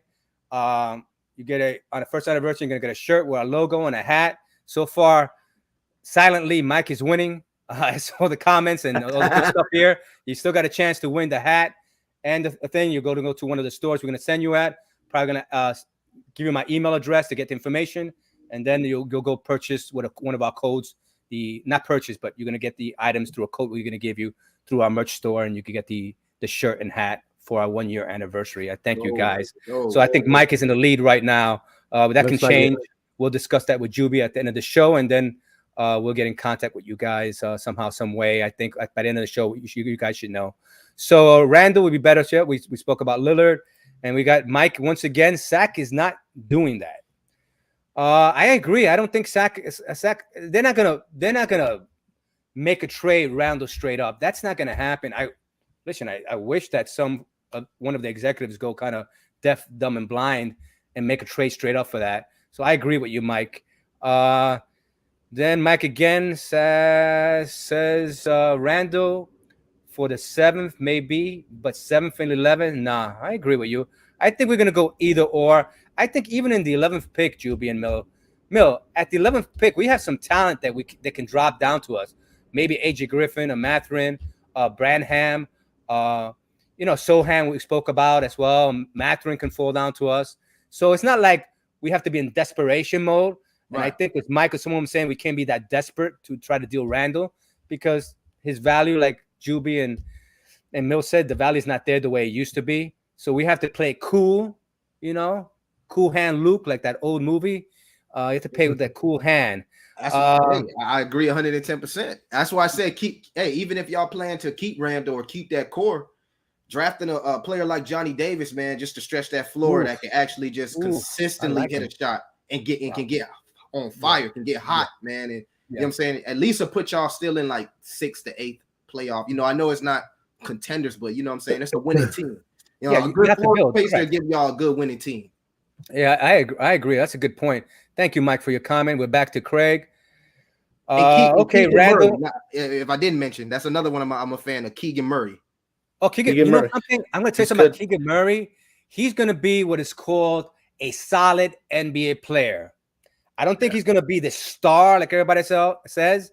I think he can be like maybe a DeRozan type player. Okay. Not exactly DeRozan, maybe a step back from DeRozan, but that type of caliber player that can do a little bit of everything, not skillful at one great thing. I think he's going to be drafted up. That's the key. Shadon Sharpe, another one. Keegan Murray, and Adrian Griffin. Those are the 3 top guys that if they get drafted up high, you can get like a Mathurin to fall down to us, You can get some players like a Sohan, maybe a Johnny Davis, like we mentioned, Branham, Malachi. There's so many options. A lot of good things can happen, but I'm hearing the Knicks are hot and heavy for Jaden Ivey, as now we're hearing Oklahoma as well. So let's see what happens. Randle for the 7th pick. Would that be good? Craig, I think Portland will want probably a few additional second-round picks. I think with that, and maybe you throw an extra player there, like maybe Fournier, not Fournier, probably Kemba Walker or something like that. I don't know. Maybe a couple of second-round picks. We have plenty of second-round picks stashed, so I can see something like that happening because they do want Randle. But they might want to ask. Yeah, I think they might want to ask for another player. What do you think, Mel? You think it's going to be Randle for the 7th pick straight up, or you think they'll ask for another player on the Knicks besides Randle? Back to what y'all was saying about Randle trade value. You feel me? It's just like, do people look at that and really think what he can add to the team? If his mind right, he's a great talent. But is his mind right? I think that's the major question front offices are asking right now. Right. Yeah. I think they would have to. You know how they do medicals on people's knees and stuff like that. They're gonna have to do some kind of evaluation of the brain or something. I don't know. Right. Listen, can we keep that 11th? What's if that? If we give up that Randle, if they want to say Randle for the 7th pick, he's 11, good with it. And we add a couple of more pieces. Can we keep our 11th and add that 7th? That's dope. I mean, with Portland, we possibly can move something like that. That would be awesome if we can do that. Yeah, keep the 11 and give us we give them the 2023 Dallas pick. That way we have 2 picks, the 7 for 11. Leon Rose and these guys have to be creative. Johnny Davis and then whoever. There you go. You got your 2 guys. You can probably get 2 picks on the table. Get your Bradley Beals and your D Mitchells ready. Put it on the table.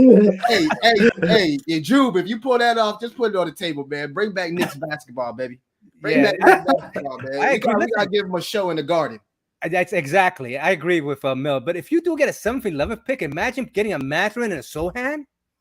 Woo! There you go. Forward, and you get a power forward on top of that, backing up Obi Topping. Oh, I think I was speaking to Don about that one day, and we were saying that's a dream draft, man. You get a Mathurin and a Sohan coming here. Oh, we're gonna be lighting up the Garden. Definitely.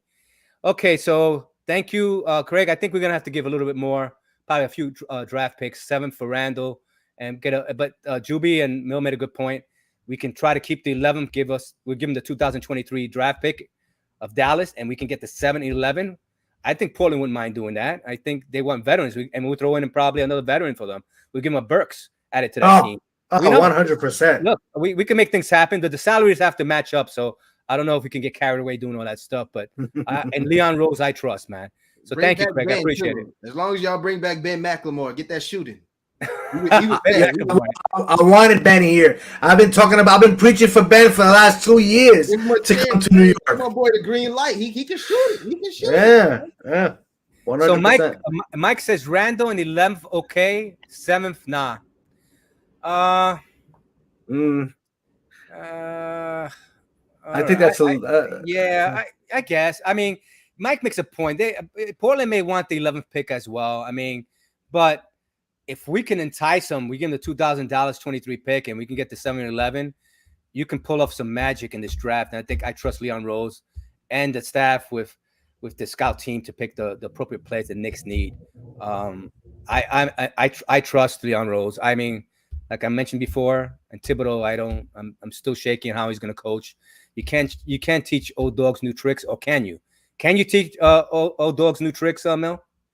Hey, Thibs been coaching that way for years, man. I don't think it's going to change. Yeah. What do you think, Juby? You think can you well, teach he bended a little bit this past at the end of the 75% into the season is when we started seeing more of the young guys play. Out of it already, of course. Yeah, so that's why. So I don't know. It's too.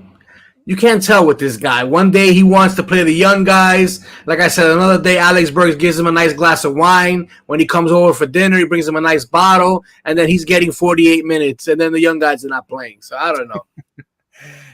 Don, thank you, Don, once again, P914.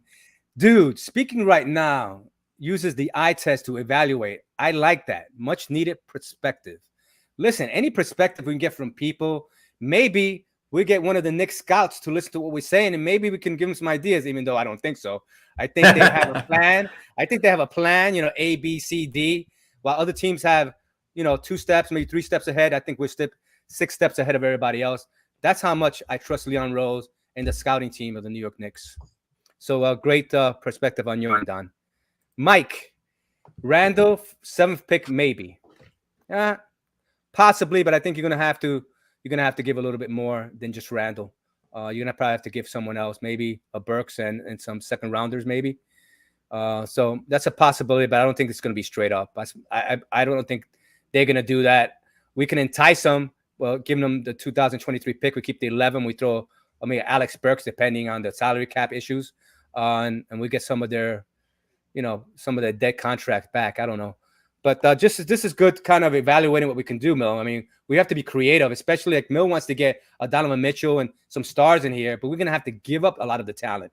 Here, you're building for the future, Mill. Maybe you'll get lightning striking in one of these players and you can get us to the promised land much sooner than not. And maybe even if we make the playoffs, that's an achievement within itself. The more and more I think about it, when you were speaking on Adrian Griffin, maybe that's your Tom Thibodeau guy. You feel me? Maybe that's your Jimmy Butler. You feel me? He got all the intangibles as a Jimmy Butler. If his mentality can handle Tom Thibodeau's coaching, maybe he's that dog y'all need in the locker room. I agree 110%. All right. I like Adrian Griffin has grown on me. My concerns is Leon Rose and management going to deal with his knee. But he looked spectacular in that in those tryouts, man. He looked lean, mean, speed-wise, his footwork, his shot, his aggressiveness. That's why when you're talking about his motor, kind of surprised me. But you never know. Listen, these guys see these players more than we do. So let's see, their evaluation is much higher than ours, or maybe less, or who knows. But I like Adrian Griffin. We've seen a lot of that from Kevin Knox, but we never seen it in the real game. Ooh, Kevin Knox. What a major bust. But, I'm going to tell you what happened with Kevin Knox. We had some bad coaching, number one. We had so many coaches, and these guys were up and down. Knox started, then they benched him. Who was that coach we hired? That's how bad he is that we hired. And he was supposed to be this world coach, and he sank this team to the ground that year. I can't think of the coach. You guys. It's not about the guy with the glasses. I forgot his name. Yeah, I lost his name. And the good thing I did, I don't think he deserves us to mention his name. He was horrible. Okay, Craig, not for the 11th pick. All right. So what do you recommend, Craig? I mean, if you had a trade scenario where we can move up in the draft, what would you do? I mean, right now, the Knicks are looking for a star player, a person who's going to contribute right away to the team. Not a player that's going to take 2 or 3 years. We mentioned the Kevin Knox factor. We knew he was coached wrong, bad way. Nicotino, another player who was kind of not coached. You had Phil Jackson running a clown show here and making kind of this a bad place to play at one time. We're not there no more. We have competent management people like Leon Rose. As long as the owner stays out of it, I think the Knicks can be competitive by building through the draft. So maybe not for the 11th pick, Craig, but we'll see what happens. Prezi. RJ is untouchable. I agree. He shouldn't be even mentioned in Craig Talks. I know a lot of teams are going to be asking for him, but I think he is right. He is untouchable. Thanks, Prezi. Craig, right? Okay. I don't remember what he's writing about, but I may be okay. Don P914. Whoa. Cam Reddish is the most talented player on the team. We gave away a first rounder for Cam. Can't trade that. Facts. Well, Don, we're going back to the Miles Turner factor. If you can't stay on the floor, doesn't matter how talented you are, you can't produce talent. So maybe the Knicks will give him a chance, but he seems like he has an injury prone, even when he's in Atlanta, when he was in Atlanta as well. Juby, Mill, what do you think? Cam Reddish? I'm a Cam Reddish guy, but he must stay on the floor and show his talent. But Thibodeau has to give him the opportunities. He can't do what he did last year. Give him 4 minutes, 5 minutes, 6 minutes. How are you going to produce talent and see what he's made of when he's only playing 4 or 5 minutes a game? What do you think? Easily 20-point score, man. Like we call him light PG. You know, the handle is there, the hezzy is there, the confidence is definitely there. And in the first part of that season, when Atlanta had all those injuries with DeAndre Hunter, he was really starting to come around. So when he got traded to the Knicks, I was excited. I'm like, he about to get the green light. We about to see a new Cam Reddish, and he never got on the floor. It's saddened me. Yeah, it's Thibodeau. See, this is what I'm talking about. Like Leon Rose and Thibodeau weren't aligned correctly. Like Leon Rose knew what he was doing, but you can tell that Thibodeau didn't want Cam here. So this has to stop here. You know, listen, Leon Rose, your boss. If he's bringing talent for you here, he wants you as coach to try to develop that talent and find minutes for him. But he was so in love with Burks. And then at one point in the beginning, he was so in love with Kemba when he knew Kemba couldn't play. It was fool's gold. If you thought Kemba's knees were going to hold up, why do you think Boston dropped them? Oklahoma dropped it, can play for Oklahoma. You thought he was going to revive his career and be your starting point guard? Thibodeau, come on. Cam needed more playing time. Obi needed more playing time. And the only reason that Obi got more playing time, pressure coming from management, number one. And number two, they were out of it already. So you had to know what you had in your young guys and Quickly and Obi. And Thibodeau, listen, that was a fireable offense, if you ask me. But since Leon Rose and him are friends, he has one more shot. Because I know there's a couple of people in the organization, including the owner and Worldwide West, they wanted him out of here because he wasn't doing right by the players, especially the young players. You get a Cam Reddish, like Don says, you spend a number one pick, and you only play him 4 or 5 minutes a game, that's a fireable offense, if you ask me. Good point there, Don. Thank you. So now we have Mike, untouchable for the 4th pick for sure. Yeah, I think they need to hold ground, man. I think if anybody can offer them a lot more, I think Oklahoma can, man. They have so many young assets. They have so many draft capital. Yeah. So anybody who can, Mill, Juby, Oklahoma has draft capital up the yin-yang. Yeah. And if they can hold out, they can give a lot more than the Knicks can. Who wants a Julius Randle when you can get young assets and young players that they have on that team? So listen, Sac-Town has something going on there. Foolish of them not wanting Ivy. But if they don't want to, I think Oklahoma may be able to offer more. I think the Knicks can, but I don't think Leon Rose is going to overpay for him.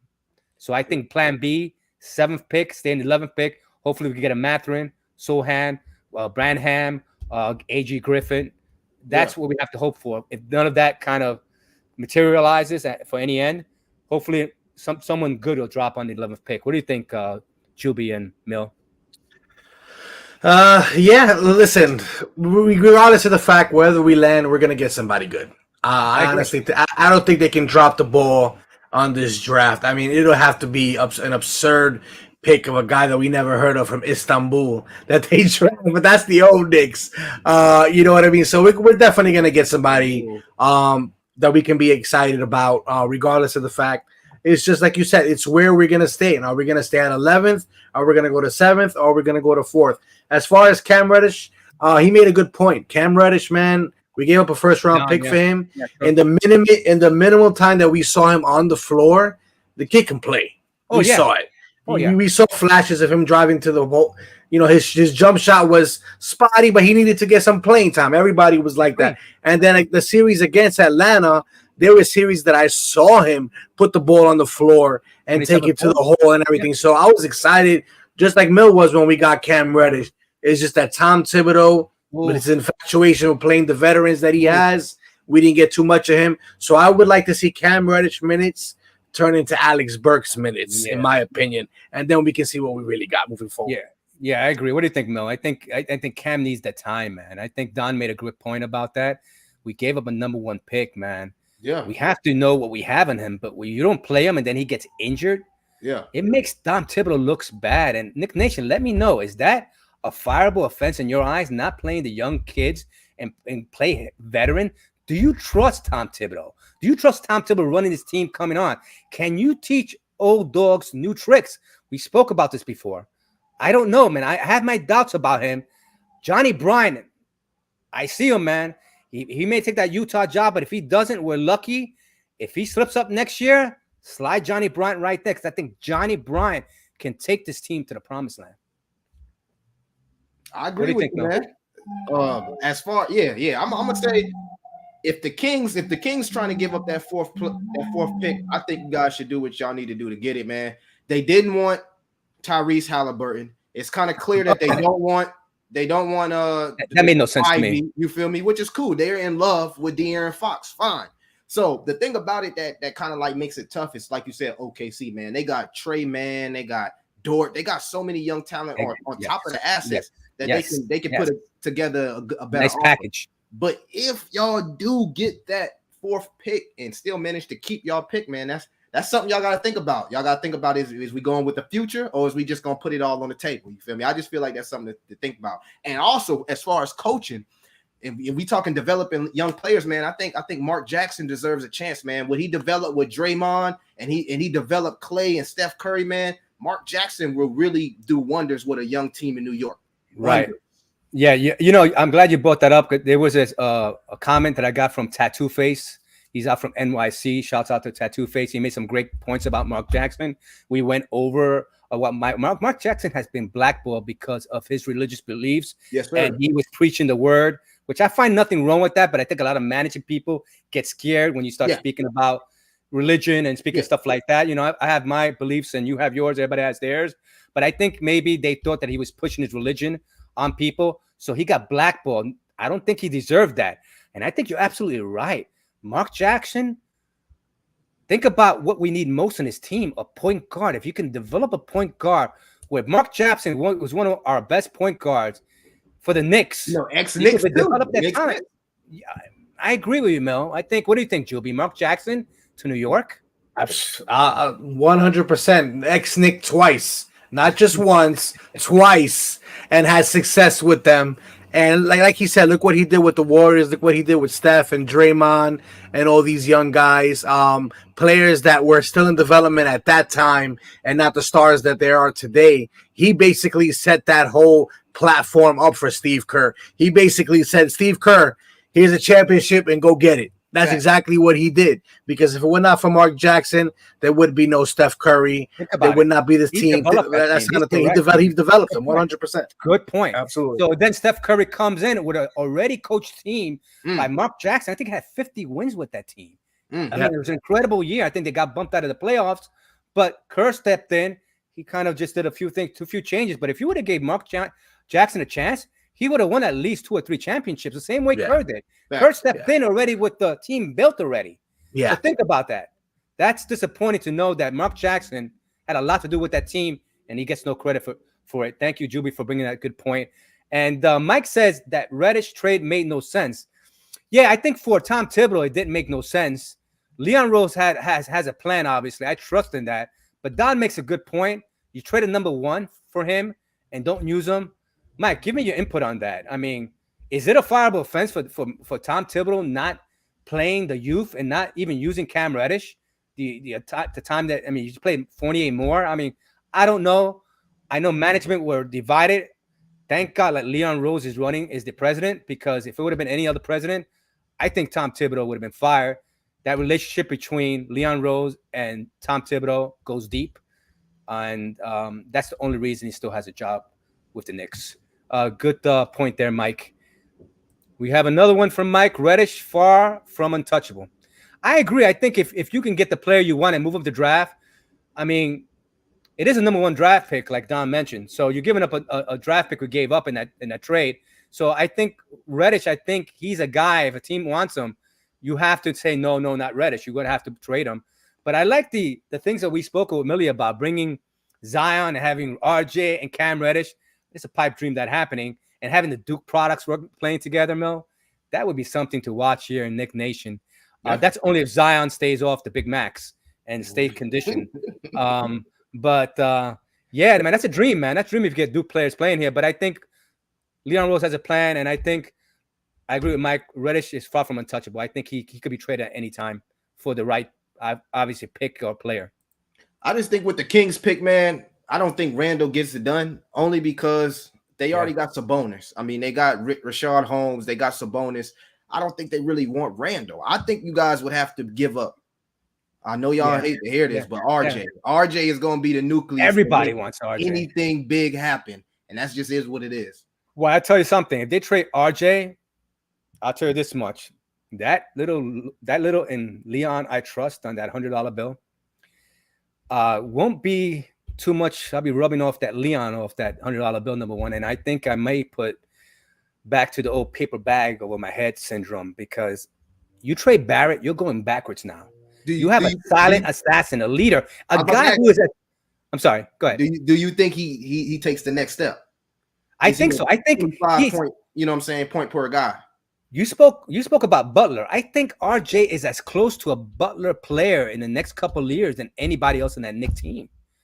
He's a silent assassin. He doesn't hurrah too much. He's quiet. I mean, he gets excited. He kind of celebrates with his players, but he doesn't argue with referees. I mean, he'll make his point, but walks away. Facts. He's there to play the game. His mind is in the game. And I think he's the leader of New York, like a Derek Jeter was to the New York Yankees.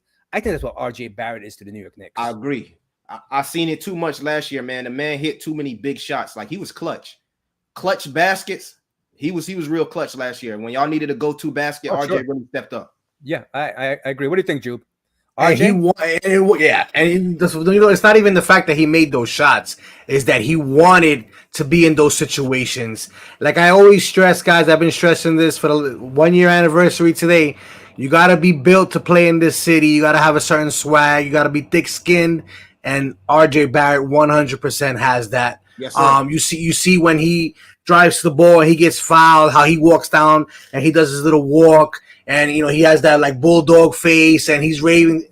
That's the kind of thing we need. That's the kind of thing I love to see. And to me, that's 100% keep him. Leader of New York City. You got to keep him.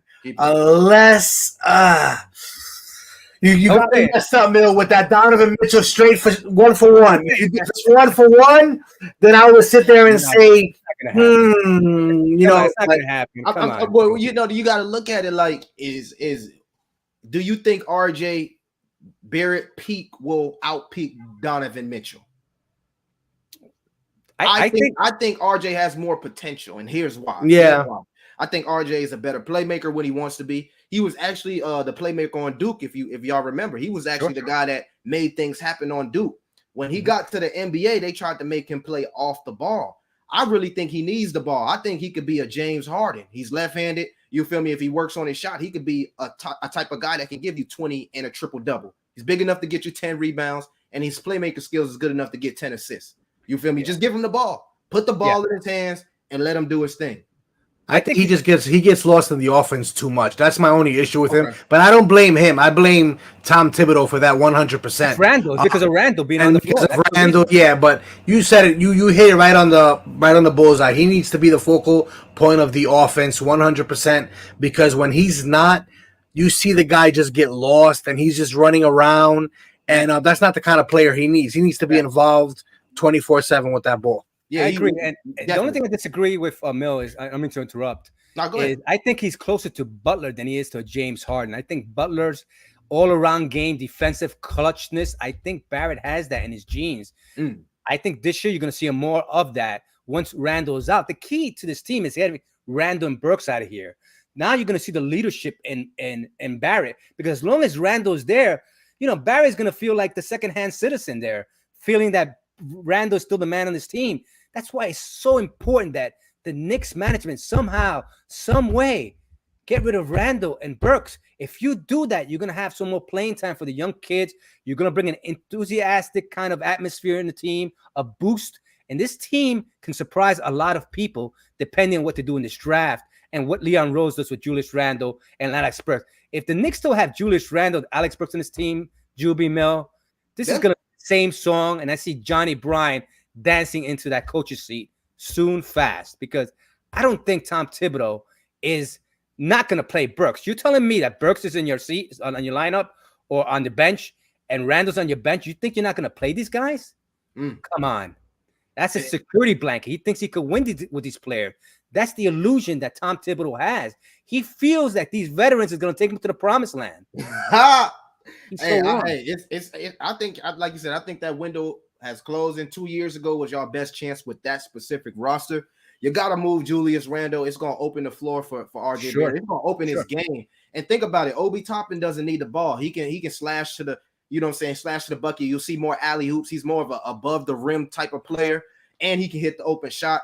Cam could be, you know, feel me, that combo forward that y'all need to, you know what I'm saying, hit baskets, and RJ can have the ball in his hand. And I think that's what y'all need the most. That's why when you say the Jaden Ivey, I think like y'all can probably get away with not getting a guard and still be a good team, because RJ can definitely play mate.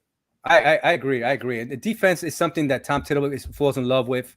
Sometimes it could be a little overrated because you're so defensive minded, but sometimes you have to let the offense play. I think when you have an offense player like Obi Toppin and you have Quickly that can run the floor together, the way these guys play together, I mean, it's just exciting brand of basketball. You bring a Mathurin in here, you bring an Ivy in here. Wow, what a young team will be for the future. I forgot all about Quickly, and he's good, man. He got that Lou Williams 6-man type of vibe. Yep. And if you want to start him, he can easily be a Tyrese Maxey type of player, easily. So right. Definitely. I agree. And let's not forget, guys. I know we talk about Emmanuel Quickly, we talk about Deuce McBride. We still have Derrick Rose. The man was substantial with the young kids in that second unit for a whole season. You know, I'm not gonna say he's gonna be a superstar and he's gonna, you know, give us 25 points. He was. D-Rose, dude. But D-Rose is still there. He can still produce numbers. But you can get away with that. You can get away with that. You need a veteran in that team. You can have 4 veterans. I think Derrick Rose, when he's on the floor, he's a 10 times much of a leader than Randle is. You need a guy who's been there before. Randle's never been there before. Man, be careful. You're gonna have Julius Randle's family come after you like they did to CP. You gotta relax. Man, we don't want that. We're gonna get to Don's question. He's opposing Mike's question. He says, Mike, if you don't believe in Cam's potential, I can see why you would say that. But for those that do, that trade was absolutely a steal. And Don, I think it was. I think it was a steal because it doesn't look like a steal because Tom Thibodeau just didn't do right by him. So listen, Don, I agree with you. I don't know what Mike thinks. Mike, I know he doesn't agree. Mike doesn't like Reddish too much. So I can understand either or, but I think you're right. I'm leaning over with you, Don. I believe that Cam's potential is off the hook if given the opportunity. But the question is, can he stay on the floor and not get injured? And number 2, would Tom Thibodeau give him the day of light to play and show and display his talents? That's the major question. If he doesn't, then I have to go down to Mike's side because now you're wasting a number 1 pick. And that, for me, it's a fireable offense last year. And if he does the same thing this year, hey, Leon Rose can't protect you, Thibodeau. Johnny Bryant is waiting in the wing, man. Watch out. But great point there, Don. You had Cam Reddish averaging 18.4 in 7 games as a starter. Just give him a chance. I agree. So Mike mentions a build with Obi, IQ, RJ. Everyone else could be moved for the right player. I don't know if everyone. I mean, Quentin Grimes, are you going to move Quentin Grimes? I don't know. I wouldn't. I mean, a defensive 3-and-D player that we dearly missed last year when we traded, and we got Fournier, Bullock. I mean, I don't know. I don't know everyone else, but I think the veterans, majority of the veterans, need to go except Rose. All the other veterans and Taj Gibson stays. You need his leadership for a few minutes in backing up the center, especially if you trade Nerlens Noel. So you can do a rotation of Mitchell Robinson, Sims, and Taj Gibson as your rotation, and get something. A lot of teams are looking for a center. Nerlens Noel was injured 90% of the season last year, so trading him wouldn't be a bad thing. But I agree with building with Obi, IQ, and RJ. Everyone else, Leon Rose built the foundation of these young kids like Deuce McBride and we talk about Sims and Quentin Grimes. These are the nucleus foundation of this team for the future. Watch out for Deuce McBride coming up in Summer League. You're going to see it's going to turn heads. They were talking about Daniels, the point guard that the Knicks are saying they're interested. Dyson Daniels only averaged 11 points per game. And Deuce McBride averaged like 28, 29 points per game. You have your point guard. Why would the Knicks draft a Ty Washington or Dyson Daniels? It makes no sense to me. I think the Knicks have their point guards right in front of them. And I think Mill made a good point. You get a off-guard player like Ivy, a Mathurin who can play small forward. You get a talent offensive player, a Branham, another person who plays that off-guard. Look, the Knicks have opportunity at 11 to get something special. If not, you can't get an Ivy. You can't move to the 7th spot. I think we have to be creative and make some adjustments and make the right pick at the 11th pick. I agree with you, Mike, in building with Obi, IQ, and RJ. Everyone else, I don't know. I think the youth has to stay. You get rid of the veterans. That's what we need to do to loosen and have more playing time for these young kids. And then we have Don. Nobody outside the top 3 in this year's draft are debatable has more upside than Cam. Wow. Let me think about that. Top Ivy? 3, even Ivy? Listen, Cam has a lot of talent that hasn't been unleashed. We don't know what we have in these college players, so I have to probably agree with Don until you prove it in NBA. Cam has proven he has some 27-point games, 29-point games. He's played well in Atlanta. And wow, I can't disagree with Don, but I think the potential in the top 4 has a higher ceiling than Cam at this point. If Cam can stay on the floor, but I think Cam right now has an edge over all those players if he can stay healthy. But in the long run, can I see Ivy being a star and Cam being a star? I don't see Cam as a star player, possibly borderline. I don't know. He's the unknown. He's the unknown because they don't give him the opportunity. I know what I've seen in Atlanta, and the spots I've seen in Atlanta, this kid can ball. I think he can be a star. But once again, he's under the Thibodeau tree. You don't know what's going to happen. So it's not only that, Zenner. You got a lot of the same players that play the same positions who on this team, and that's the problem. I know when I walked away, I'm sorry about that, guys. I heard a noise. You guys were talking about Quentin Grimes. You got Quentin Grimes, you got Cam Reddish, and you got Evan Fournier. Let's be real, and RJ Barrett, who all play technically that position. It's way too much. How can you split that? This is why I say somebody's going to have to go. I understand that you guys like Quentin Grimes. I understand you guys like Cam Reddish. But RJ Barrett's not going anywhere.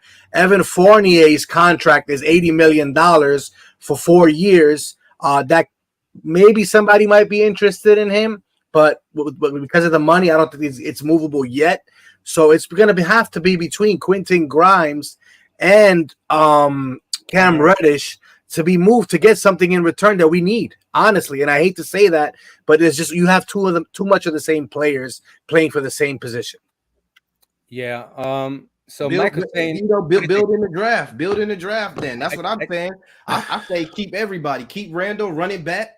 Pull some Golden State type shit and build in the draft, man. You feel me? Like, hey, we see how good Kuminga is, but he ain't getting no playing time. Sometimes you gotta win games. Kuminga can ball though. If given the opportunity, this guy's gonna be a star. He's gonna be. But he ain't playing. He ain't playing right now. And that's the same thing. You know why, right? A lot of these coaches are stuck on for the hustle. He doesn't hustle as much as he wants to. Maybe just to play the defense he wants to. Yeah. So you're listen, let him loose. You worry about the defense. That guy offensively can ball. That's the knock on Cam. He's not giving Tom enough on rebounds. Defense, he's not, you know what I'm saying? He's not hustle. Tom want to see that hustle. He don't care about how much you can score. You feel me? He want to see you hustle on every play. And if you don't give him that, he ain't gonna rock with you. And that was the big thing with him and Andrew Wiggins. He didn't like Andrew Wiggins' motor. And I think that's the same thing with Cam Reddish. He see the offensive talent, but he don't see that motor from Cam and rebounding and affecting the game outside of having the ball. But we gotta act like y'all wasn't just a 40-50 win team a couple years ago. You feel me? Like y'all got a solid team. Like he was just saying, Evan Fournier, maybe he comes back and has a comeback year. He can still spread the floor. Maybe Julius Randle comes back and puts up 25 and 10 again. You know what I'm saying? You never know. Yeah. That's true. I have to run it back. Yeah, that's true. I don't think the Knicks Nation will want Julius Randle on the team. I don't think y'all don't want him at all. Yeah, I don't think a lot of Knicks fans want him. But I don't think the fans will.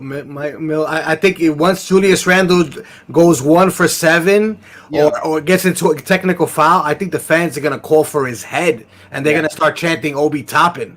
That's what I think from a management's point of view. I would try to move him because it's going to just cause problems within the organization and the fan base and the media.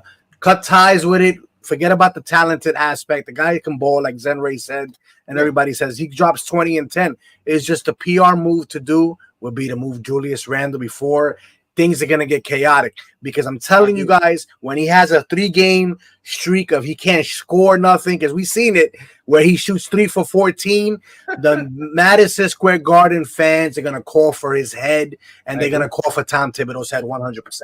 Okay. I agree. And Mike was just mentioned that he's more interested in Mathurin. Listen, I'm a Mathurin guy, Mike. The Knicks can pull off something getting Mathurin or Ivy in this draft. I'm happy. But Mathurin is my second choice next to Ivy, almost hand in hand. Ivy will give the edge. But Mathurin is a great pick. I think I'll go for Mathurin as well. I'm a Mathurin guy. Thank you, Mike. Prezi the boss, but isn't AJ Griffin basically Cam Reddish? If you are worried about his motor issues, we already have a high talent, low motor player. Let Cam ball out. Contract year. Made a good point. It is his contract year. Good point, Prezi. You so low, and you so high because you can say, look, you have Cam Reddish. It's on his last time of his contract, and you can get him off the books. Or do you go for AJ Griffin? I don't know, man. I know, Mill. You mentioned AJ Griffin's motor, and I don't know. Cam Reddish motor is a little bit slow. It takes a while to warm up. AJ Griffin, I don't see that personally. Anybody else? I don't know if you see AJ Griffin doing Mill sees it, kind of a low motor. I don't see that. I didn't see that on his pro day. Let me fix the context of that. So when I say low motor, right, motor, right, his mentality is not set up to be that guy. You get me? You know what I'm saying? He has the talent of that guy, but his mentality is more of a plug and play type of player. When he was in Duke, he wasn't as aggressive as he could have been based on his talent. That's what I mean by low motor. I'm not saying he can't get rebounds, he can't jump out the gym. He got all that. We see that from Andrew Wiggins. But when we're talking about being a option, a first option or primary scorer, I just don't see that from AJ Griffin. That's what I mean. Okay. I respect that. I mean, if he falls down to 11, I don't think the Knicks are going to pass up on AJ Griffin. I think he's been climbing up on the boards. I think he's going to get drafted possibly before Shaedon Sharpe. I'm seeing Shaedon Sharpe in a few mock drafts I saw in the last couple of days. He's gone down as far as 8 and 9. And I've seen AJ Griffin up in the top 7. So his stock has been rising. So thank you about the AJ Griffin and Cam Reddish comparison there, Prezi. Appreciate it. We have another question for Prezi. Mitch watches social media, laughing out. Aiden, Mo Bamba, better than me. Watch me go nuts on them. Hopefully he actually shoots the ball this year. If we retain him, what's the point of practicing jumpers? Look, man, I think you're right. People are the comparison. I mean, I don't know, Prezi, if you watch the games, Knicks versus Phoenix, he dominated freaking Aiden on the boards. He looked 10 times of a player than Aiden. Aiden can handle Mitchell Robinson in those games. Mo Bamba, I know Juba doesn't like Mo Bamba. I mean, when he was drafted, he looked like a bust. But the last year, a couple of years, he's been slowly kind of developing to a nice player. I'm not saying he's a Ayton. Ayton is a much better player. But right now, for me, Mitchell Robinson, Ayton, I don't want to argue with Mike. And I agree with him. It's a flip of a coin for me in terms of talent. I give the edge to Mitch because I'm a big Knicks fan. And I saw how he dominated Ayton when they played together. So what do you think, guys? Ayton or Mitchell Robinson? Let's get this settled here.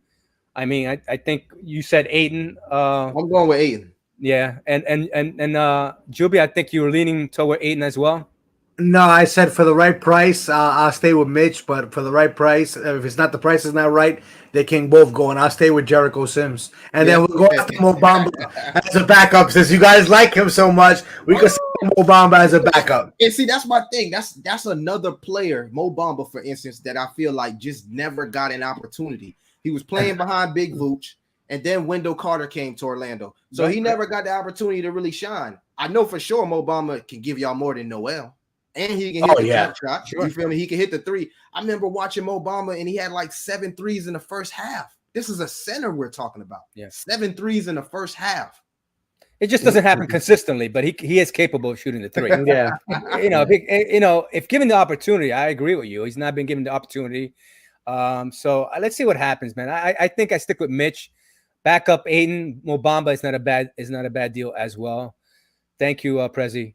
Don, AJ looking like damaged goods right now. I heard, wow, AJ Griffin. I heard urban tales of the athletics he used to be in high school, and I heard he used to be a nice on defense. If he still had that, I would put him over Cam. I don't know, man. Cam has, I tell you this right now, I think, and tell me if you guys agree, I think Cam Reddish has more value than Julius Randle. I think people would say, oh, Cam Reddish? And then if you say Julius Randle, they scratch their heads. They'll pause and hesitate because of Julius Randle's history. But Cam Reddish has a lot of value. And if the Knicks can swing for the fences and package a Randle and a Cam, and that's the only way you get rid of Randle, and you throw in Cam and a couple of second-round picks, and even throw in the 2003 Dallas pick, I think we may have something there. But I think Cam Reddish has more value than Randle at this juncture, at least. There's a couple other lower tier guards that's available too. I don't know how Knicks Nation feel about D'Angelo Russell, but I think he'd be. We love him. Yeah, we love him here. I like him. All right, dude, that's my guy, dude.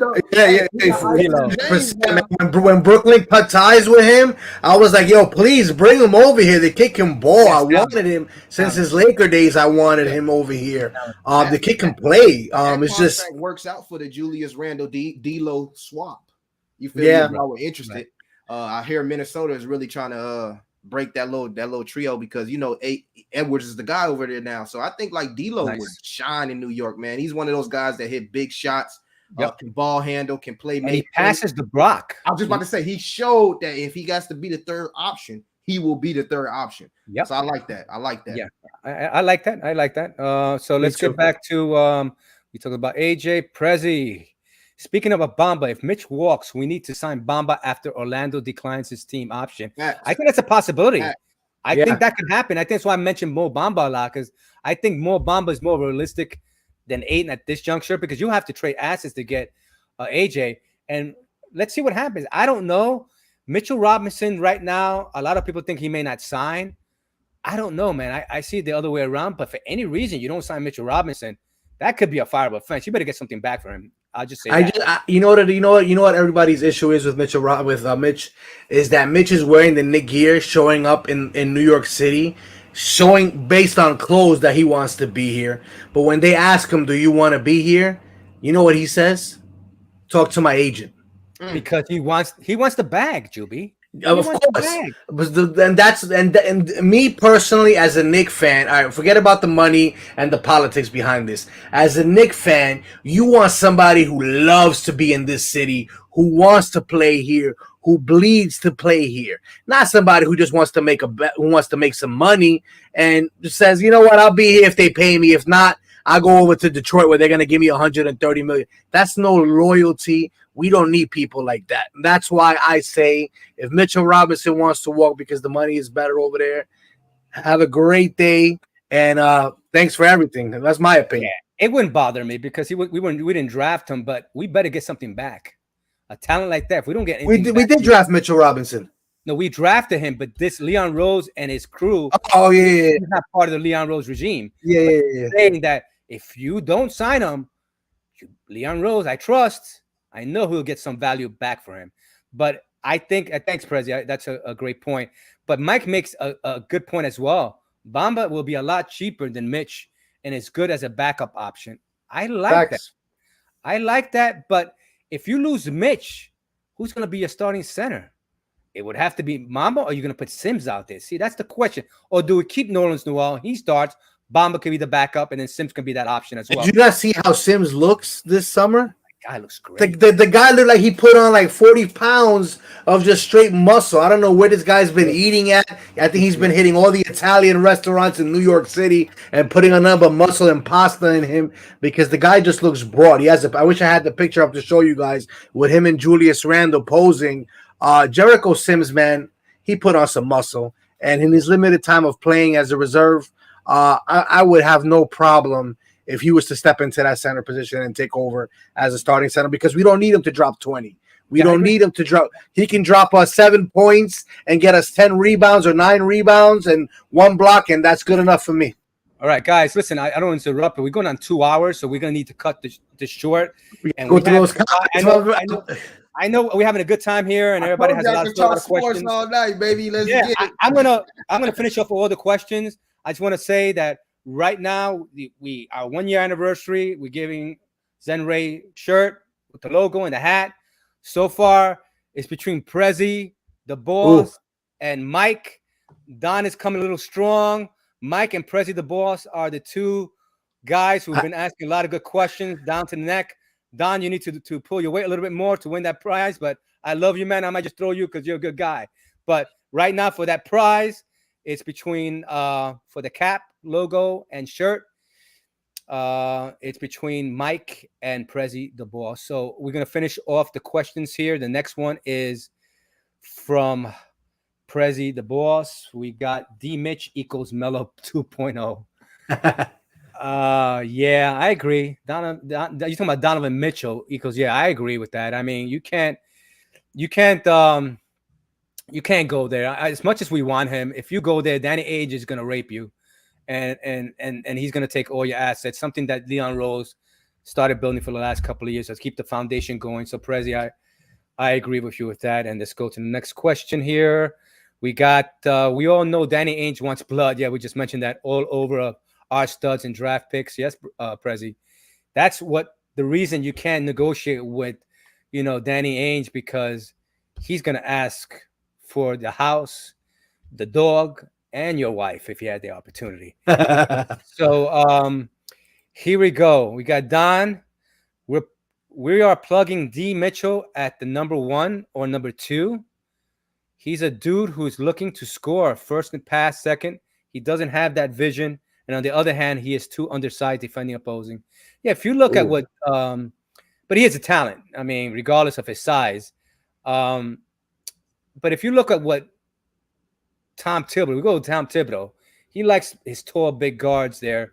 So, look, Mitchell is not an option. We're talking about Donovan Mitchell. Yeah, Donovan Mitchell is not an option right now. I don't look at it. I think we spoke about it. Danny Ainge is going to look for blood. He's like a werewolf. Once he smells blood, he's gonna go for the house. He's gonna go for the house. I know, Mill, you're a Donovan Mitchell guy, but I think that the Knicks need to continue building to the draft and having their own star players being built through the draft, through Leon Rose and Knick Nation. Something to be proud of, saying we drafted this player. It's time for that. So it's time we need to do that. But to be fair, I am more. If we're talking about superstar for the Knicks, I'm more pro Bradley Beal over Donovan Mitchell.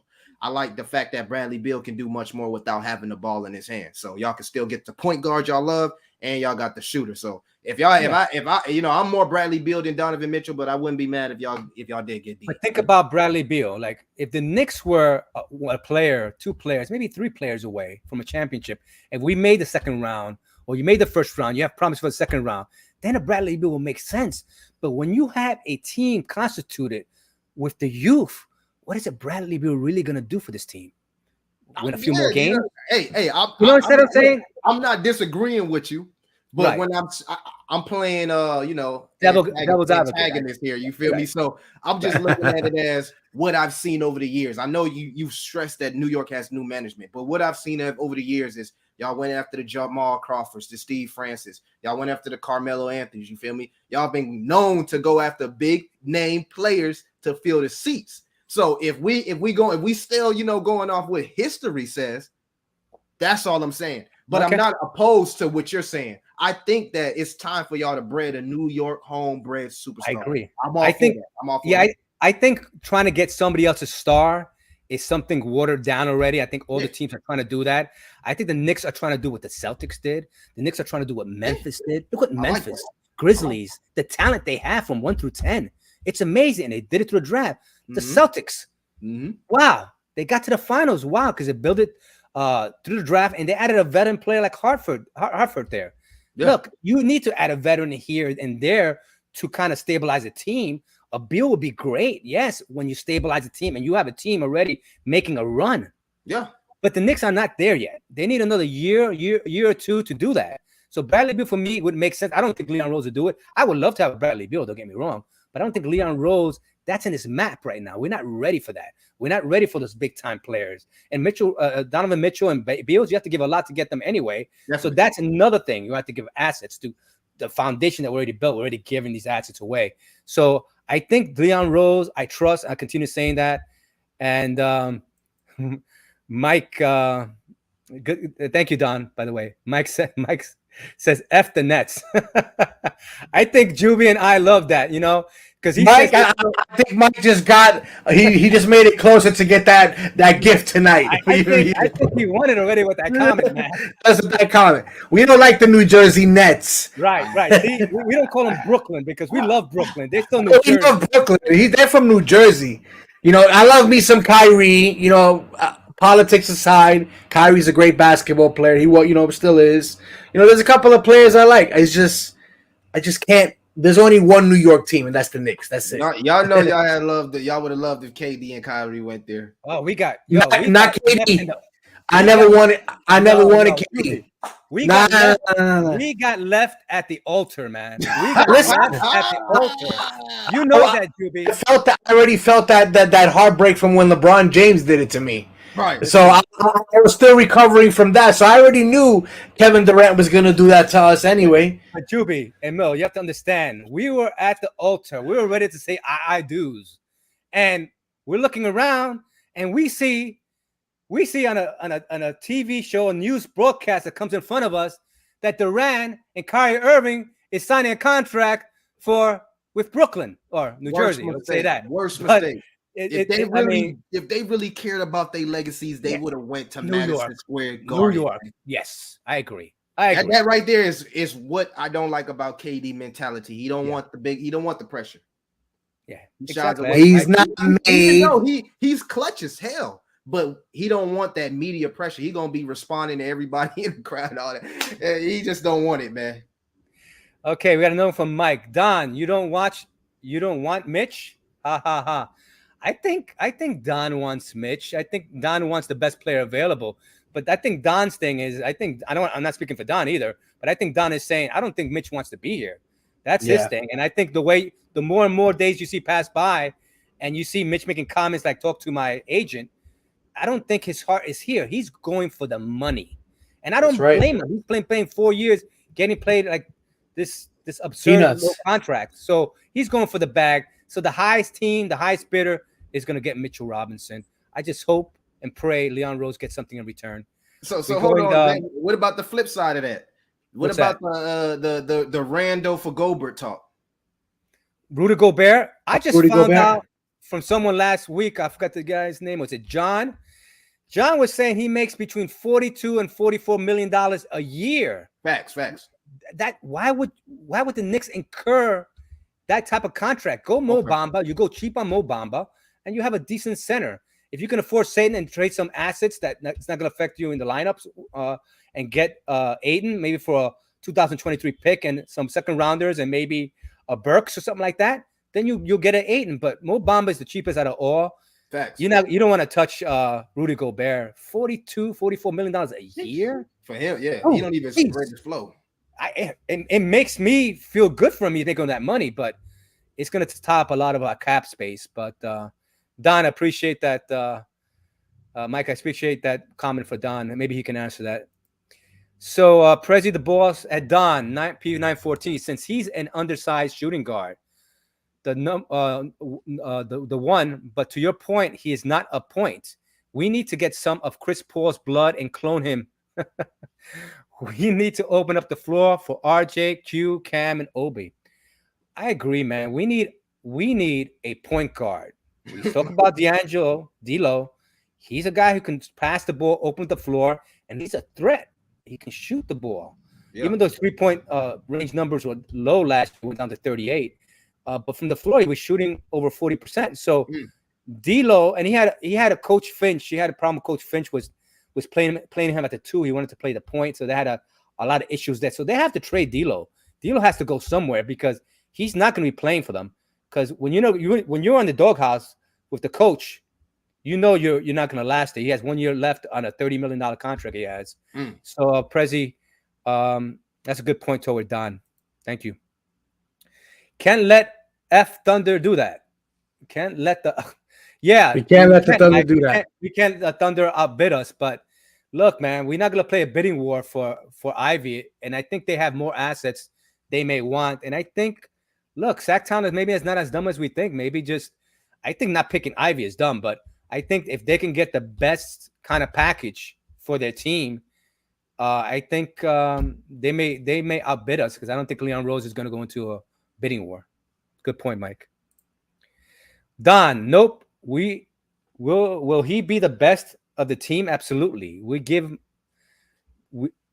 games be more exciting? Absolutely. But can we compete with D. Mitch as the man? Nah, he doesn't move the needle, and the price tags are just different.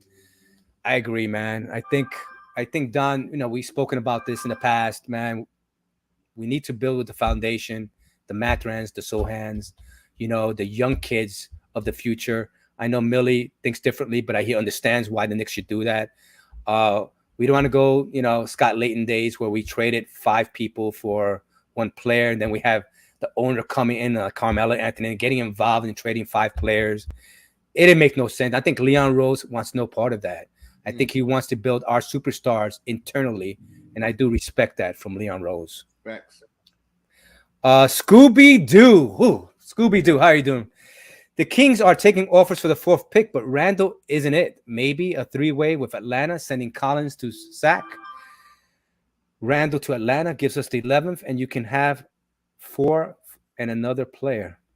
I don't know. That's intriguing. That's a lot of moving parts there.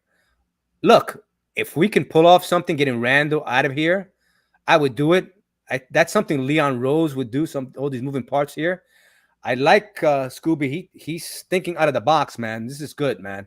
I heard something like that for their big man. Yeah, for Atlanta's big man too. It was the 4th and Atlanta's big man. Yeah, Scooby-Doo. That's great. I mean, I like the moving parts, moving here and getting the player we want and 3-way trade. That's how the Knicks have to be creative, man, because if you just try to involve one team and try to get all your assets, if you involve another team and get some other assets and get players that we don't need, maybe some of our veterans, and we can make a 3-team swap, you can probably be economical and get the player you want and still get your draft picks along the way and not lose your talent along the way. Good point there, Scooby. Thanks. So we have Prezi. It's a smokescreen. Mitch isn't going anywhere. I kind of said that before. He will get paid, but I'm sure Mitch is going to try to leverage getting some offensive focus.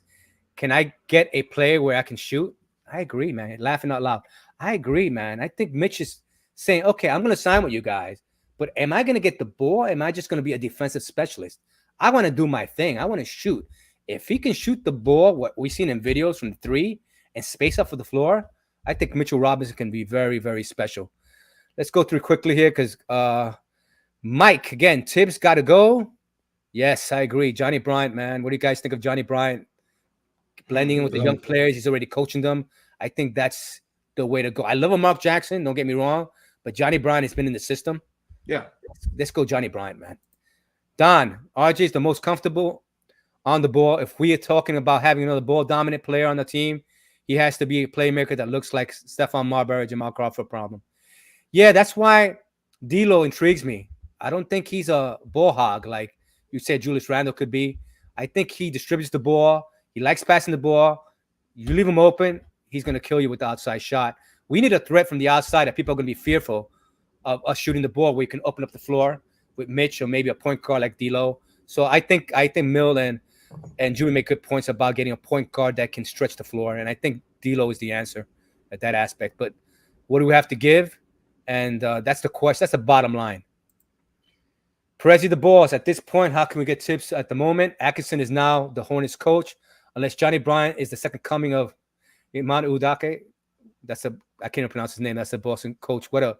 He has to be rookie of the year coach. I mean, this guy has taken Boston to the promised land. What options do we have to improve our situation? I don't know, man. I think there are options out there, but I'm pretty sure Leon Rose would give Johnny Bryant a chance. I don't think he can be as bad as Tibbs.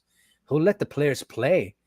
He has a communication. As long as you get the veterans around here and have the youth, which he's been kind of working out with and talking with on the bench with them, I think this is an easy transition. I think you have to give a guy like Johnny Bryant a chance. He does want to coach.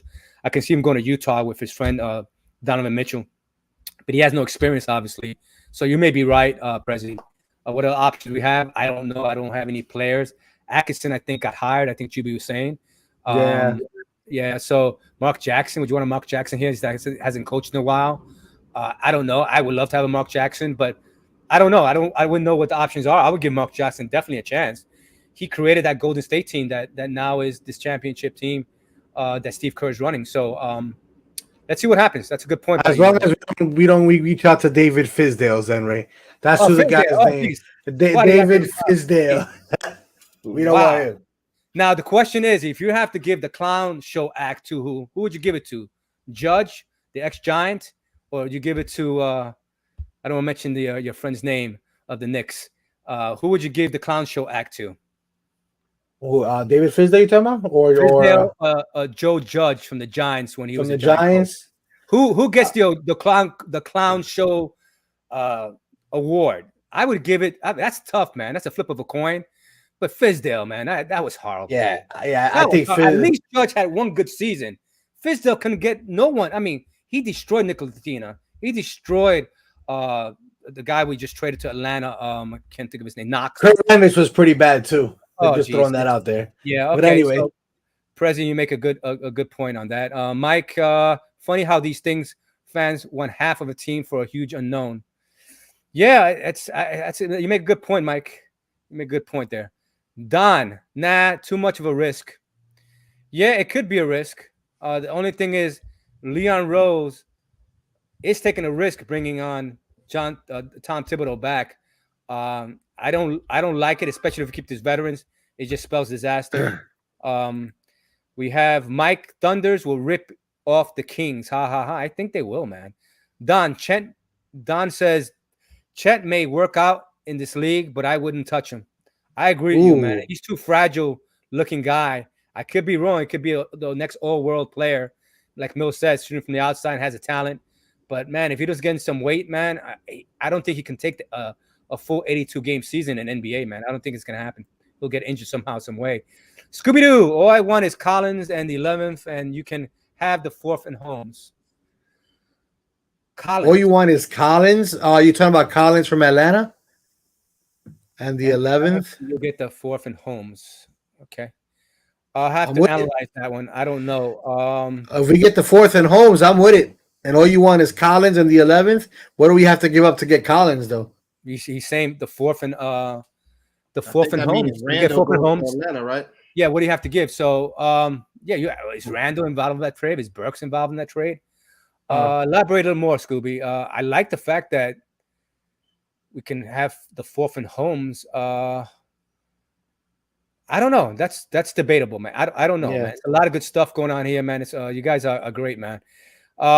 Mike, I agree with Chet. I don't want him either. Chet is is a person I don't know. For me, Pablo. We gonna revisit this. We are. We definitely are. But I think Pablo is the guy. I think Pablo. I go Pablo. Pablo has a upside to him that I like. He's an all around player. Plays defense. He has that bully side of him. Can play inside. Can play outside. I don't know. We'll see what happens. Prezi at Don. Gotcha. Makes sense. Although Deuce is better than him. This is why people are talking about Dyson Daniels since he passed first. Too bad he can't shoot. So he's coming like Frank 2.0. Look, I'm telling you, I agree. Don, Prezi, that's good, man. Let me just say something. If the Knicks draft Dyson Daniels, a Ty Washington, I'm not going to be a happy camper. We don't need this guy. We don't need Dyson Daniels. We don't need Ty Washington. We have our point guards already. A lot of Knicks people don't see it. That's my opinion. If we get Dyson Daniels, I'm not going to be a happy camper. He only scored 11 points, can't shoot, plays defense, can defend a lot of positions, and can pass the ball. But we need a point guard that can stretch the floor, and Dyson is not the guy. And Ty Washington, I'm sorry, man.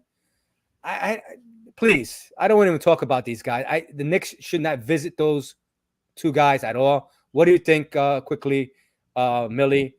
Dyson Daniels and Ty Washington, Kentucky product. Dyson Daniels from the G League, a night team. I don't know what you think about them. I don't think they're the appropriate point guards in the Knicks. You know my pick for y'all. I'm big on Johnny Davis. I'm sticking to it, man. Yeah. Okay. I like it. Mike Holmes. Send me another Mitchell. Okay. Yeah. Holmes. Don't float my boat too. I agree. Scooby Doo. Holmes is good, or I'll give you Barnes. They're making trades. I love it. We love it. I love it, bro. Scooby, man. You're in the running here somehow, some way, man. But see, that's a player. That's a player I would definitely take back. A Harrison Barnes. That's a good plug and play player when you building a team. Solid. You know what I'm saying? You can use him as a backup to Obi. Yeah, come off the bench. I would do that. I mean, veteran player, right? Yeah, I agree. Then we've got Davion Mitchell. Yeah, Davion Mitchell is another talent people don't realize that Sac-Town has. When you have Fox and these two guards here, Davion Mitchell plays some great defense. He can ball. In fact, Jaden Ivey spoke very highly of Davion Mitchell. Very highly. He said that guy is a dog. He mentioned about Davion Mitchell. His defense is someone that had problems trying to get around. So this is Jaden Ivey speaking, and this guy has a good, quick first step. To give the props to Davion Mitchell, we kept on forgetting that you got Davion Mitchell on that team. Sac-Town, I don't think they're going to trade. I understand why they traded Halliburton. I still don't kind of understand it. I thought Halliburton was better than all those 2-point guards. I thought his upside was really great. But Davion Mitchell, don't sleep on that guy. He can shoot the three, and his defense, oh my gosh, suffocating. Wow, good point there, Mike. I'm not a GM. Ha ha ha. None of us are GMs too. We're just giving our inputs, and I appreciate you guys' inputs. It makes the show interesting, guys. We're gonna have to end the show in the next 13 minutes. I know we have a lot of comments here, and I'm trying to go through them as fast as possible. We've been on for 2 hours and 17 minutes, something I didn't expect, but I do appreciate you guys commenting. You guys have fun. We're down to Mike. We're down to Prezi. And I think I'm going to throw a little Scooby in there as 3 finalists for that 1-year anniversary prize shirt with my logo, Zenray logo, and the hat and the cap. So we've got Funny Buddy, Sacramento Kings fan here. All right, man. I appreciate I think Funny Buddy, I think you guys are foolish in a sense to trade that 4th pick. You guys need to pick Jaden Ivey. I think off-ball guard that can be a superstar for your team. It's a big mistake if you guys trade that 4th pick to the Knicks or to Oklahoma, who I seem they're hot and heavy for that 4th pick. So, Funny Buddy, give me your opinion on that. I think you guys have a great pick in Jaden Ivey. Okay, he's back again. We want to keep Davion Mitchell, of course. I think that he's a talent. Don P12 Prezi, I went ball through the Frank era because I was stressed arguing with Frank fans. I don't mind Dyson as long as he has heart. This is why this happened, guys. That's all I'm gonna say. Yeah, One of the reasons. Yeah, I think that's the reason we went bald. I don't know how much heart he has. He didn't show too much heart in the Ignite team and the G League. Deuce McBride had more heart with him. He averages like 28 points per game, 9 assists, and something like 5 rebounds. At his best game, I didn't see Dyson Daniels come up with any of those numbers. Maybe the assists, maybe. But numbers like that, Deuce McBride is our future.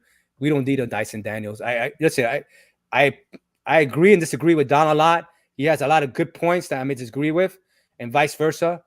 I'm not a Dyson Daniels or Ty Washington fan. I don't think the Knicks need a point guard. I think they need an off-ball guard or a small forward that can be creative and that can score. And we come back to Mathurin and Ivy, maybe AJ Griffin, maybe Dunham, the Malachi. He's up and rising draft as well, a scorer. So let's get through these questions as much as possible. And I believe about the stress, man.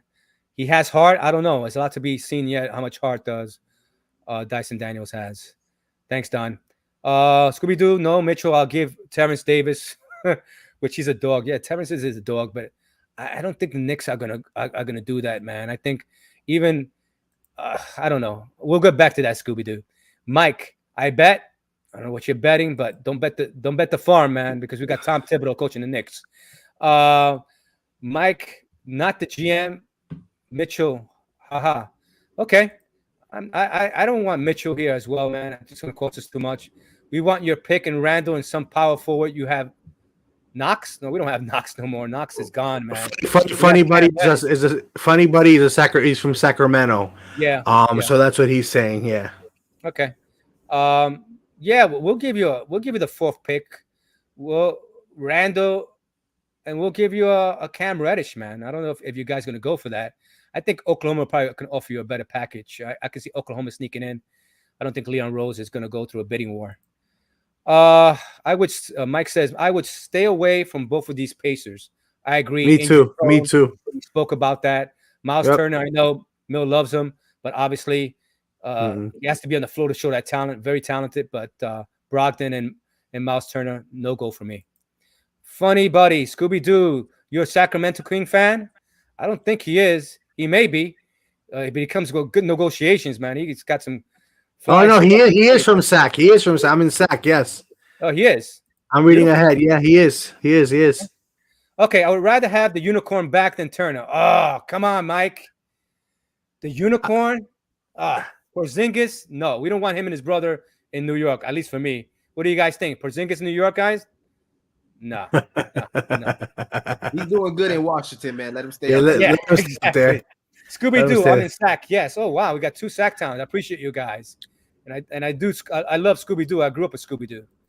Don, why pick up Jalen Brunson when we're developing IQ? He's certainly showing more sound and improving. That's true. Good point. Good point, Don. Good point. Funny buddy, I'm a Sacramento King as well. Okay, funny buddy. I think you guys should stay with Ivy, man.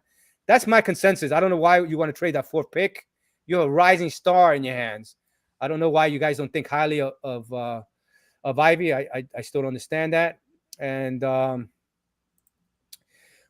kind of want Keegan Murray. Wow. Ooh, Keegan Murray. You guys can have Keegan Murray. If you guys do that, you'll be doing us a favor. Funny buddy, I'm tired of losing.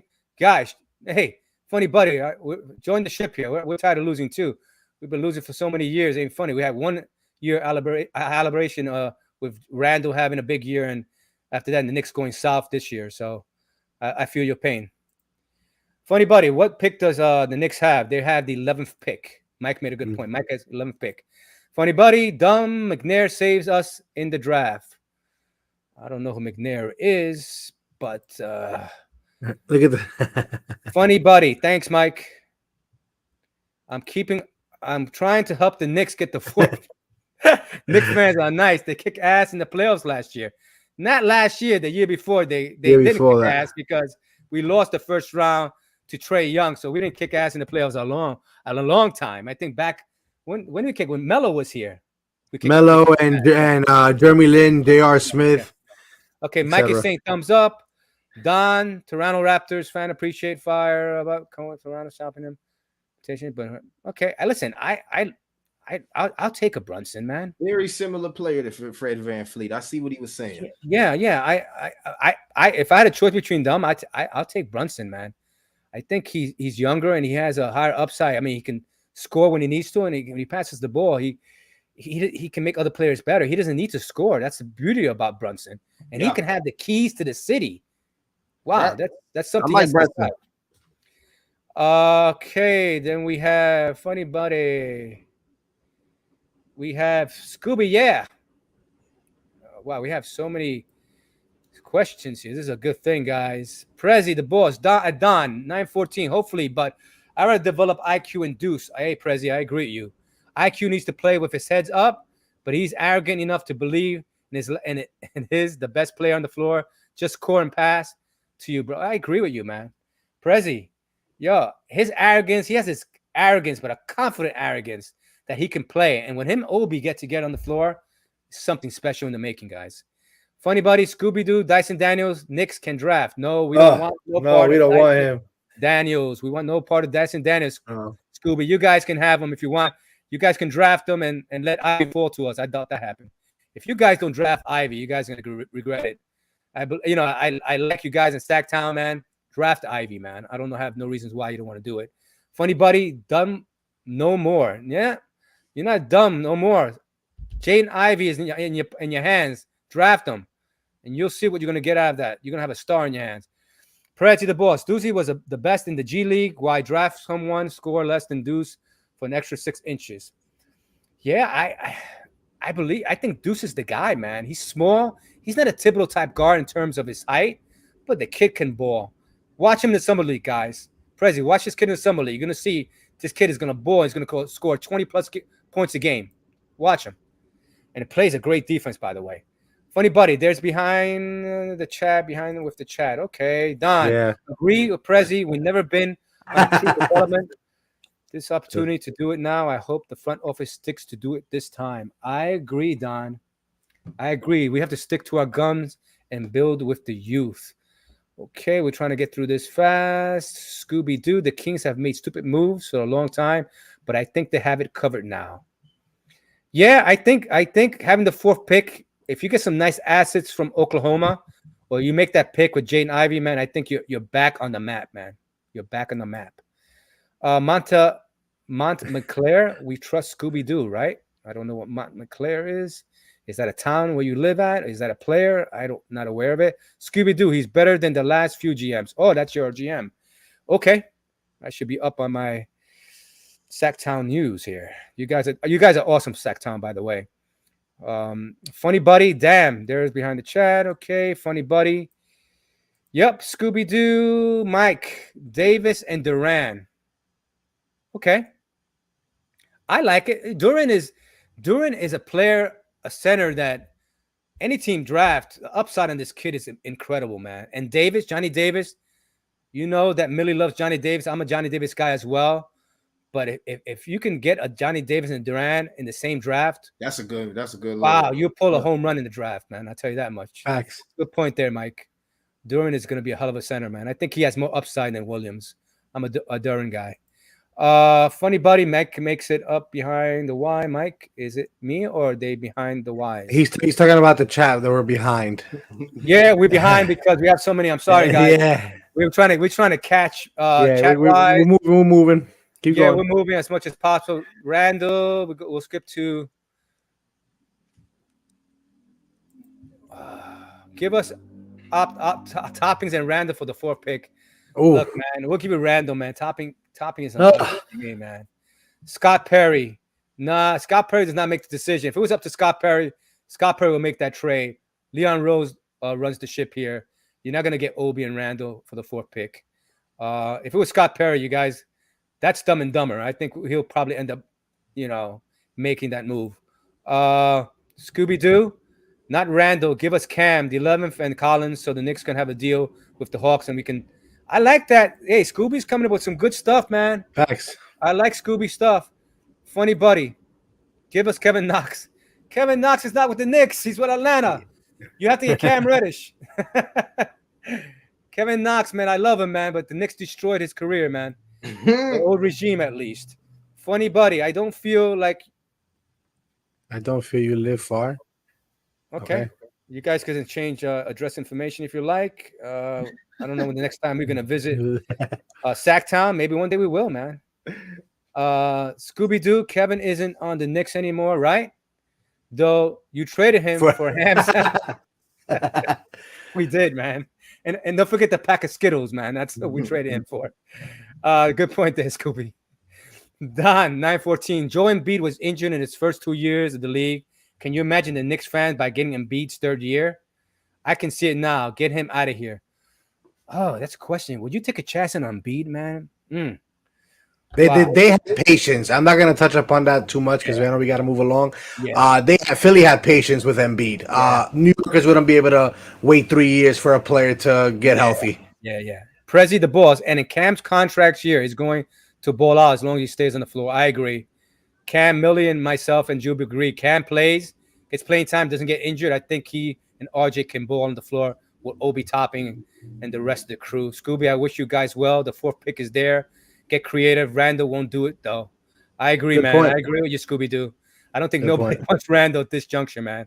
Salutes to you, Scooby. I appreciate you being on. I'm going to be announcing – we're going to be getting off in a few. We're going to be announcing the winner of the shirts. So the finalists are going to be Scooby, Prezi the boss, Mike, and I have to throw a little love to Don. I was just going to say – we're going to make a decision before the show ends. We're going to collaborate in our private chat here with Juby. And if you want a private chat as well, give us your opinion. We get to see who to vote. You want to vote who wins between Prezi, Mike, Don, and Scooby? Who wins the shirt and hat? What do you say? We can say it out loud. We don't have to go private chat. Who do you like out of those four? Scooby, Don, Mike, Keep going through the comments. I need a minute to process because there's a lot of good stuff. So it's gonna be Prezi, Mike. Oh, Brick Nation just got involved. Hey, Brick Nation, thanks for coming on. We're gonna put you on. You haven't been on for a while. Randle, the 11th pick, Dallas pick to the Pacers for Brogdon. Number 6, Mathurin, Davis, Griffin, all available there. Wow, that's creative, Brick Nation. I appreciate it. And yes, we shot a lot of bricks last year, so that's a great name, Bricks Nation. Thank you, Brick Nation, for coming on. I do that. Randle, 11th, Dallas pick, Pacers for Brogdon. Ooh, Brogdon is the issue, man. But to get rid of Randle for Brogdon, ooh. You know what? I would do that trade if they give us the guy that I wanted the year that they drafted quickly. What was his name? The shooter? Remember they picked him up in the was it last year or the year before that they picked him up before us in the teens? The guy who could shoot the three. Duarte? Oh Duarte. Yeah. Throw Duarte in there, you got it. No problem. I like Duarte. Hey, but if y'all can't get Duarte, what about Buddy Hield? Oh, I'll take Buddy Hield too. His contract is so big, he can shoot from the other. But you see his contract, that's why he can't be moved. I was wondering if that could have worked. Yeah. I didn't know if he was. His contract is huge for the last 2 years. That's the reason no one wants him. The talent is there, but his contract is inflated, man. So Brick Nation, appreciate you. Kenneth Shorts, I'd like to see the Knicks pick up Eric Ricky Trump and pass first point guard. I heard of this kid.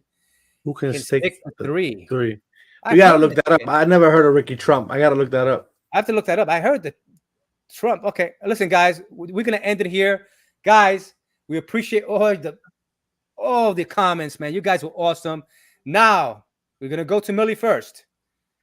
Finalists: Mike, Scooby, Don, or Prezi. For you, who's your vote as the most talented comments and people who came through with great comments? Who do you like, Millie? Who's it between again? It's Mike, Prezi, and Scooby, right? Scooby and Don. Okay. And what are y'all basing it on? Well, the answers, the questions they've been giving us, facts and points of people who've been involved. You can use whose name you've been hearing the most out of here, or what good comments have you heard from people that you think? That's tough, man. I think Zenray, I'll tell you what. I'll give you a little break. I'll go first to take the heat off for you a little bit. Zenray, I'm sorry because you're doing this great giveaway at our 1-year anniversary. The best thing I can do for you is give you a top 2, maybe top 3, and then you're gonna have to make your decision from there. That's what I was because I mean, between Mike, Don, and Prezi was good. And Prezi, Mike, Don, and Prezi. Scooby wasn't too far behind, but to me,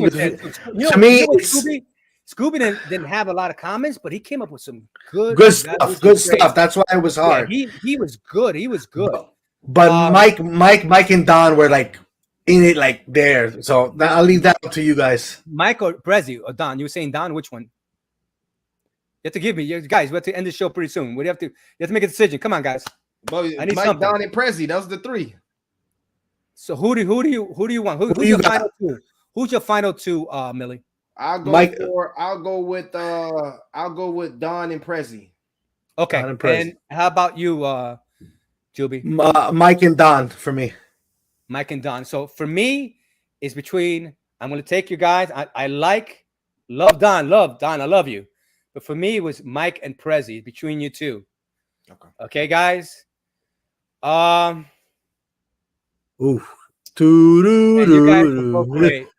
Guys, you're both going to be getting T-shirts and hats. All right. Email me at zenraytv@gmail.com so we can make arrangements. You go to the merch store. So email me at zenraytv@gmail.com. Give me your credentials. Mike, give me your one of your comments that you made here. Looking at, I'm going to review it. It has to match one of the comments. Look at one of your best comments here, so no imposter can come out of here and grab something, and put it in my Gmail, and then I'll send you email back how to get your shirt and hat. And the same thing with Prezi.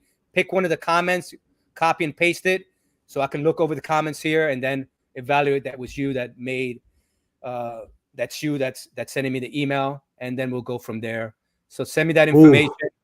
And Zenray, we got a breaking news comment. I know it has nothing to do with the Knicks, but you got to put that up there real quick. Okay. Last one, 9:51 from Prezi, the boss. Wow. Prezi, you are the boss. Thank you. Listen, we've been on this thing so long that we haven't had a chance to peek out and do our research on this. But the breaking news is that Dallas acquires Christian Woods for the 26th pick. Trey Burke. Sterling Brown. Wow. That's breaking news. Dallas is making moves. Christian Wood. Dallas is trying to free up space and free up money to offer Brunson the bag. That's what that's about. Yeah. Good point. And also that's big for Houston because now they can draft that power forward they want. Now that they got rid of Christian Wood at the 3, without having to have that Julius Randle problem, that vet problem. Right. You know what, guys? You know what I'm gonna do, Prezi, and Mike. Just send me that information to my Gmail account, and also send me that information on my platform as well. On this video, send me a comment or what. I'll go over to something, but just send me the information, and I'll get back to you with the merch account number and everything, so you guys can get your hat and T-shirt. I just want to make sure it's you guys getting the merchandise. For any reason, if I don't contact you in any way, or feel like I'm not getting your email, just contact me. I'll give you some more contact information as we go along the way. You can contact me at Twitter as well. You can get me at Zenray Sports, Zenray TV, Zenray at Zenray TV at Twitter as well. So comment me, send me some information there, and send me through my email, and then I'll get back to you guys with a code to get into the merch store and get your hat and T-shirt, cap and T-shirt. Guys, I thank you all for making a comment. Prezi, you're the boss. You're the man. I'm probably going to invite you on to one of the shows with your knowledge and breaking news analysis here. Scooby, You were great as well. I appreciate all you guys from Sac-Town, Funny Bone. You guys were the best, entertaining in terms of making trades.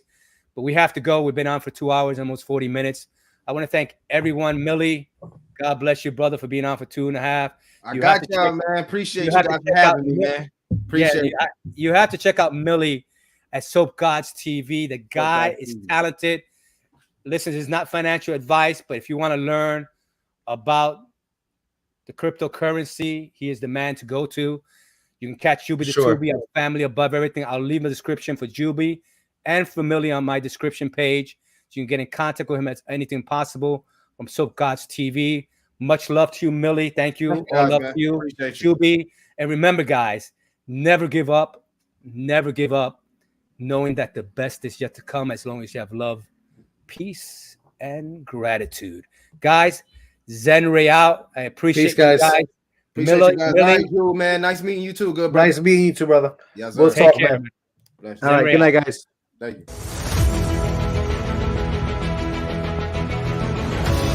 Never give up. Never give up. Knowing that the best is yet to come with love, peace, and gratitude.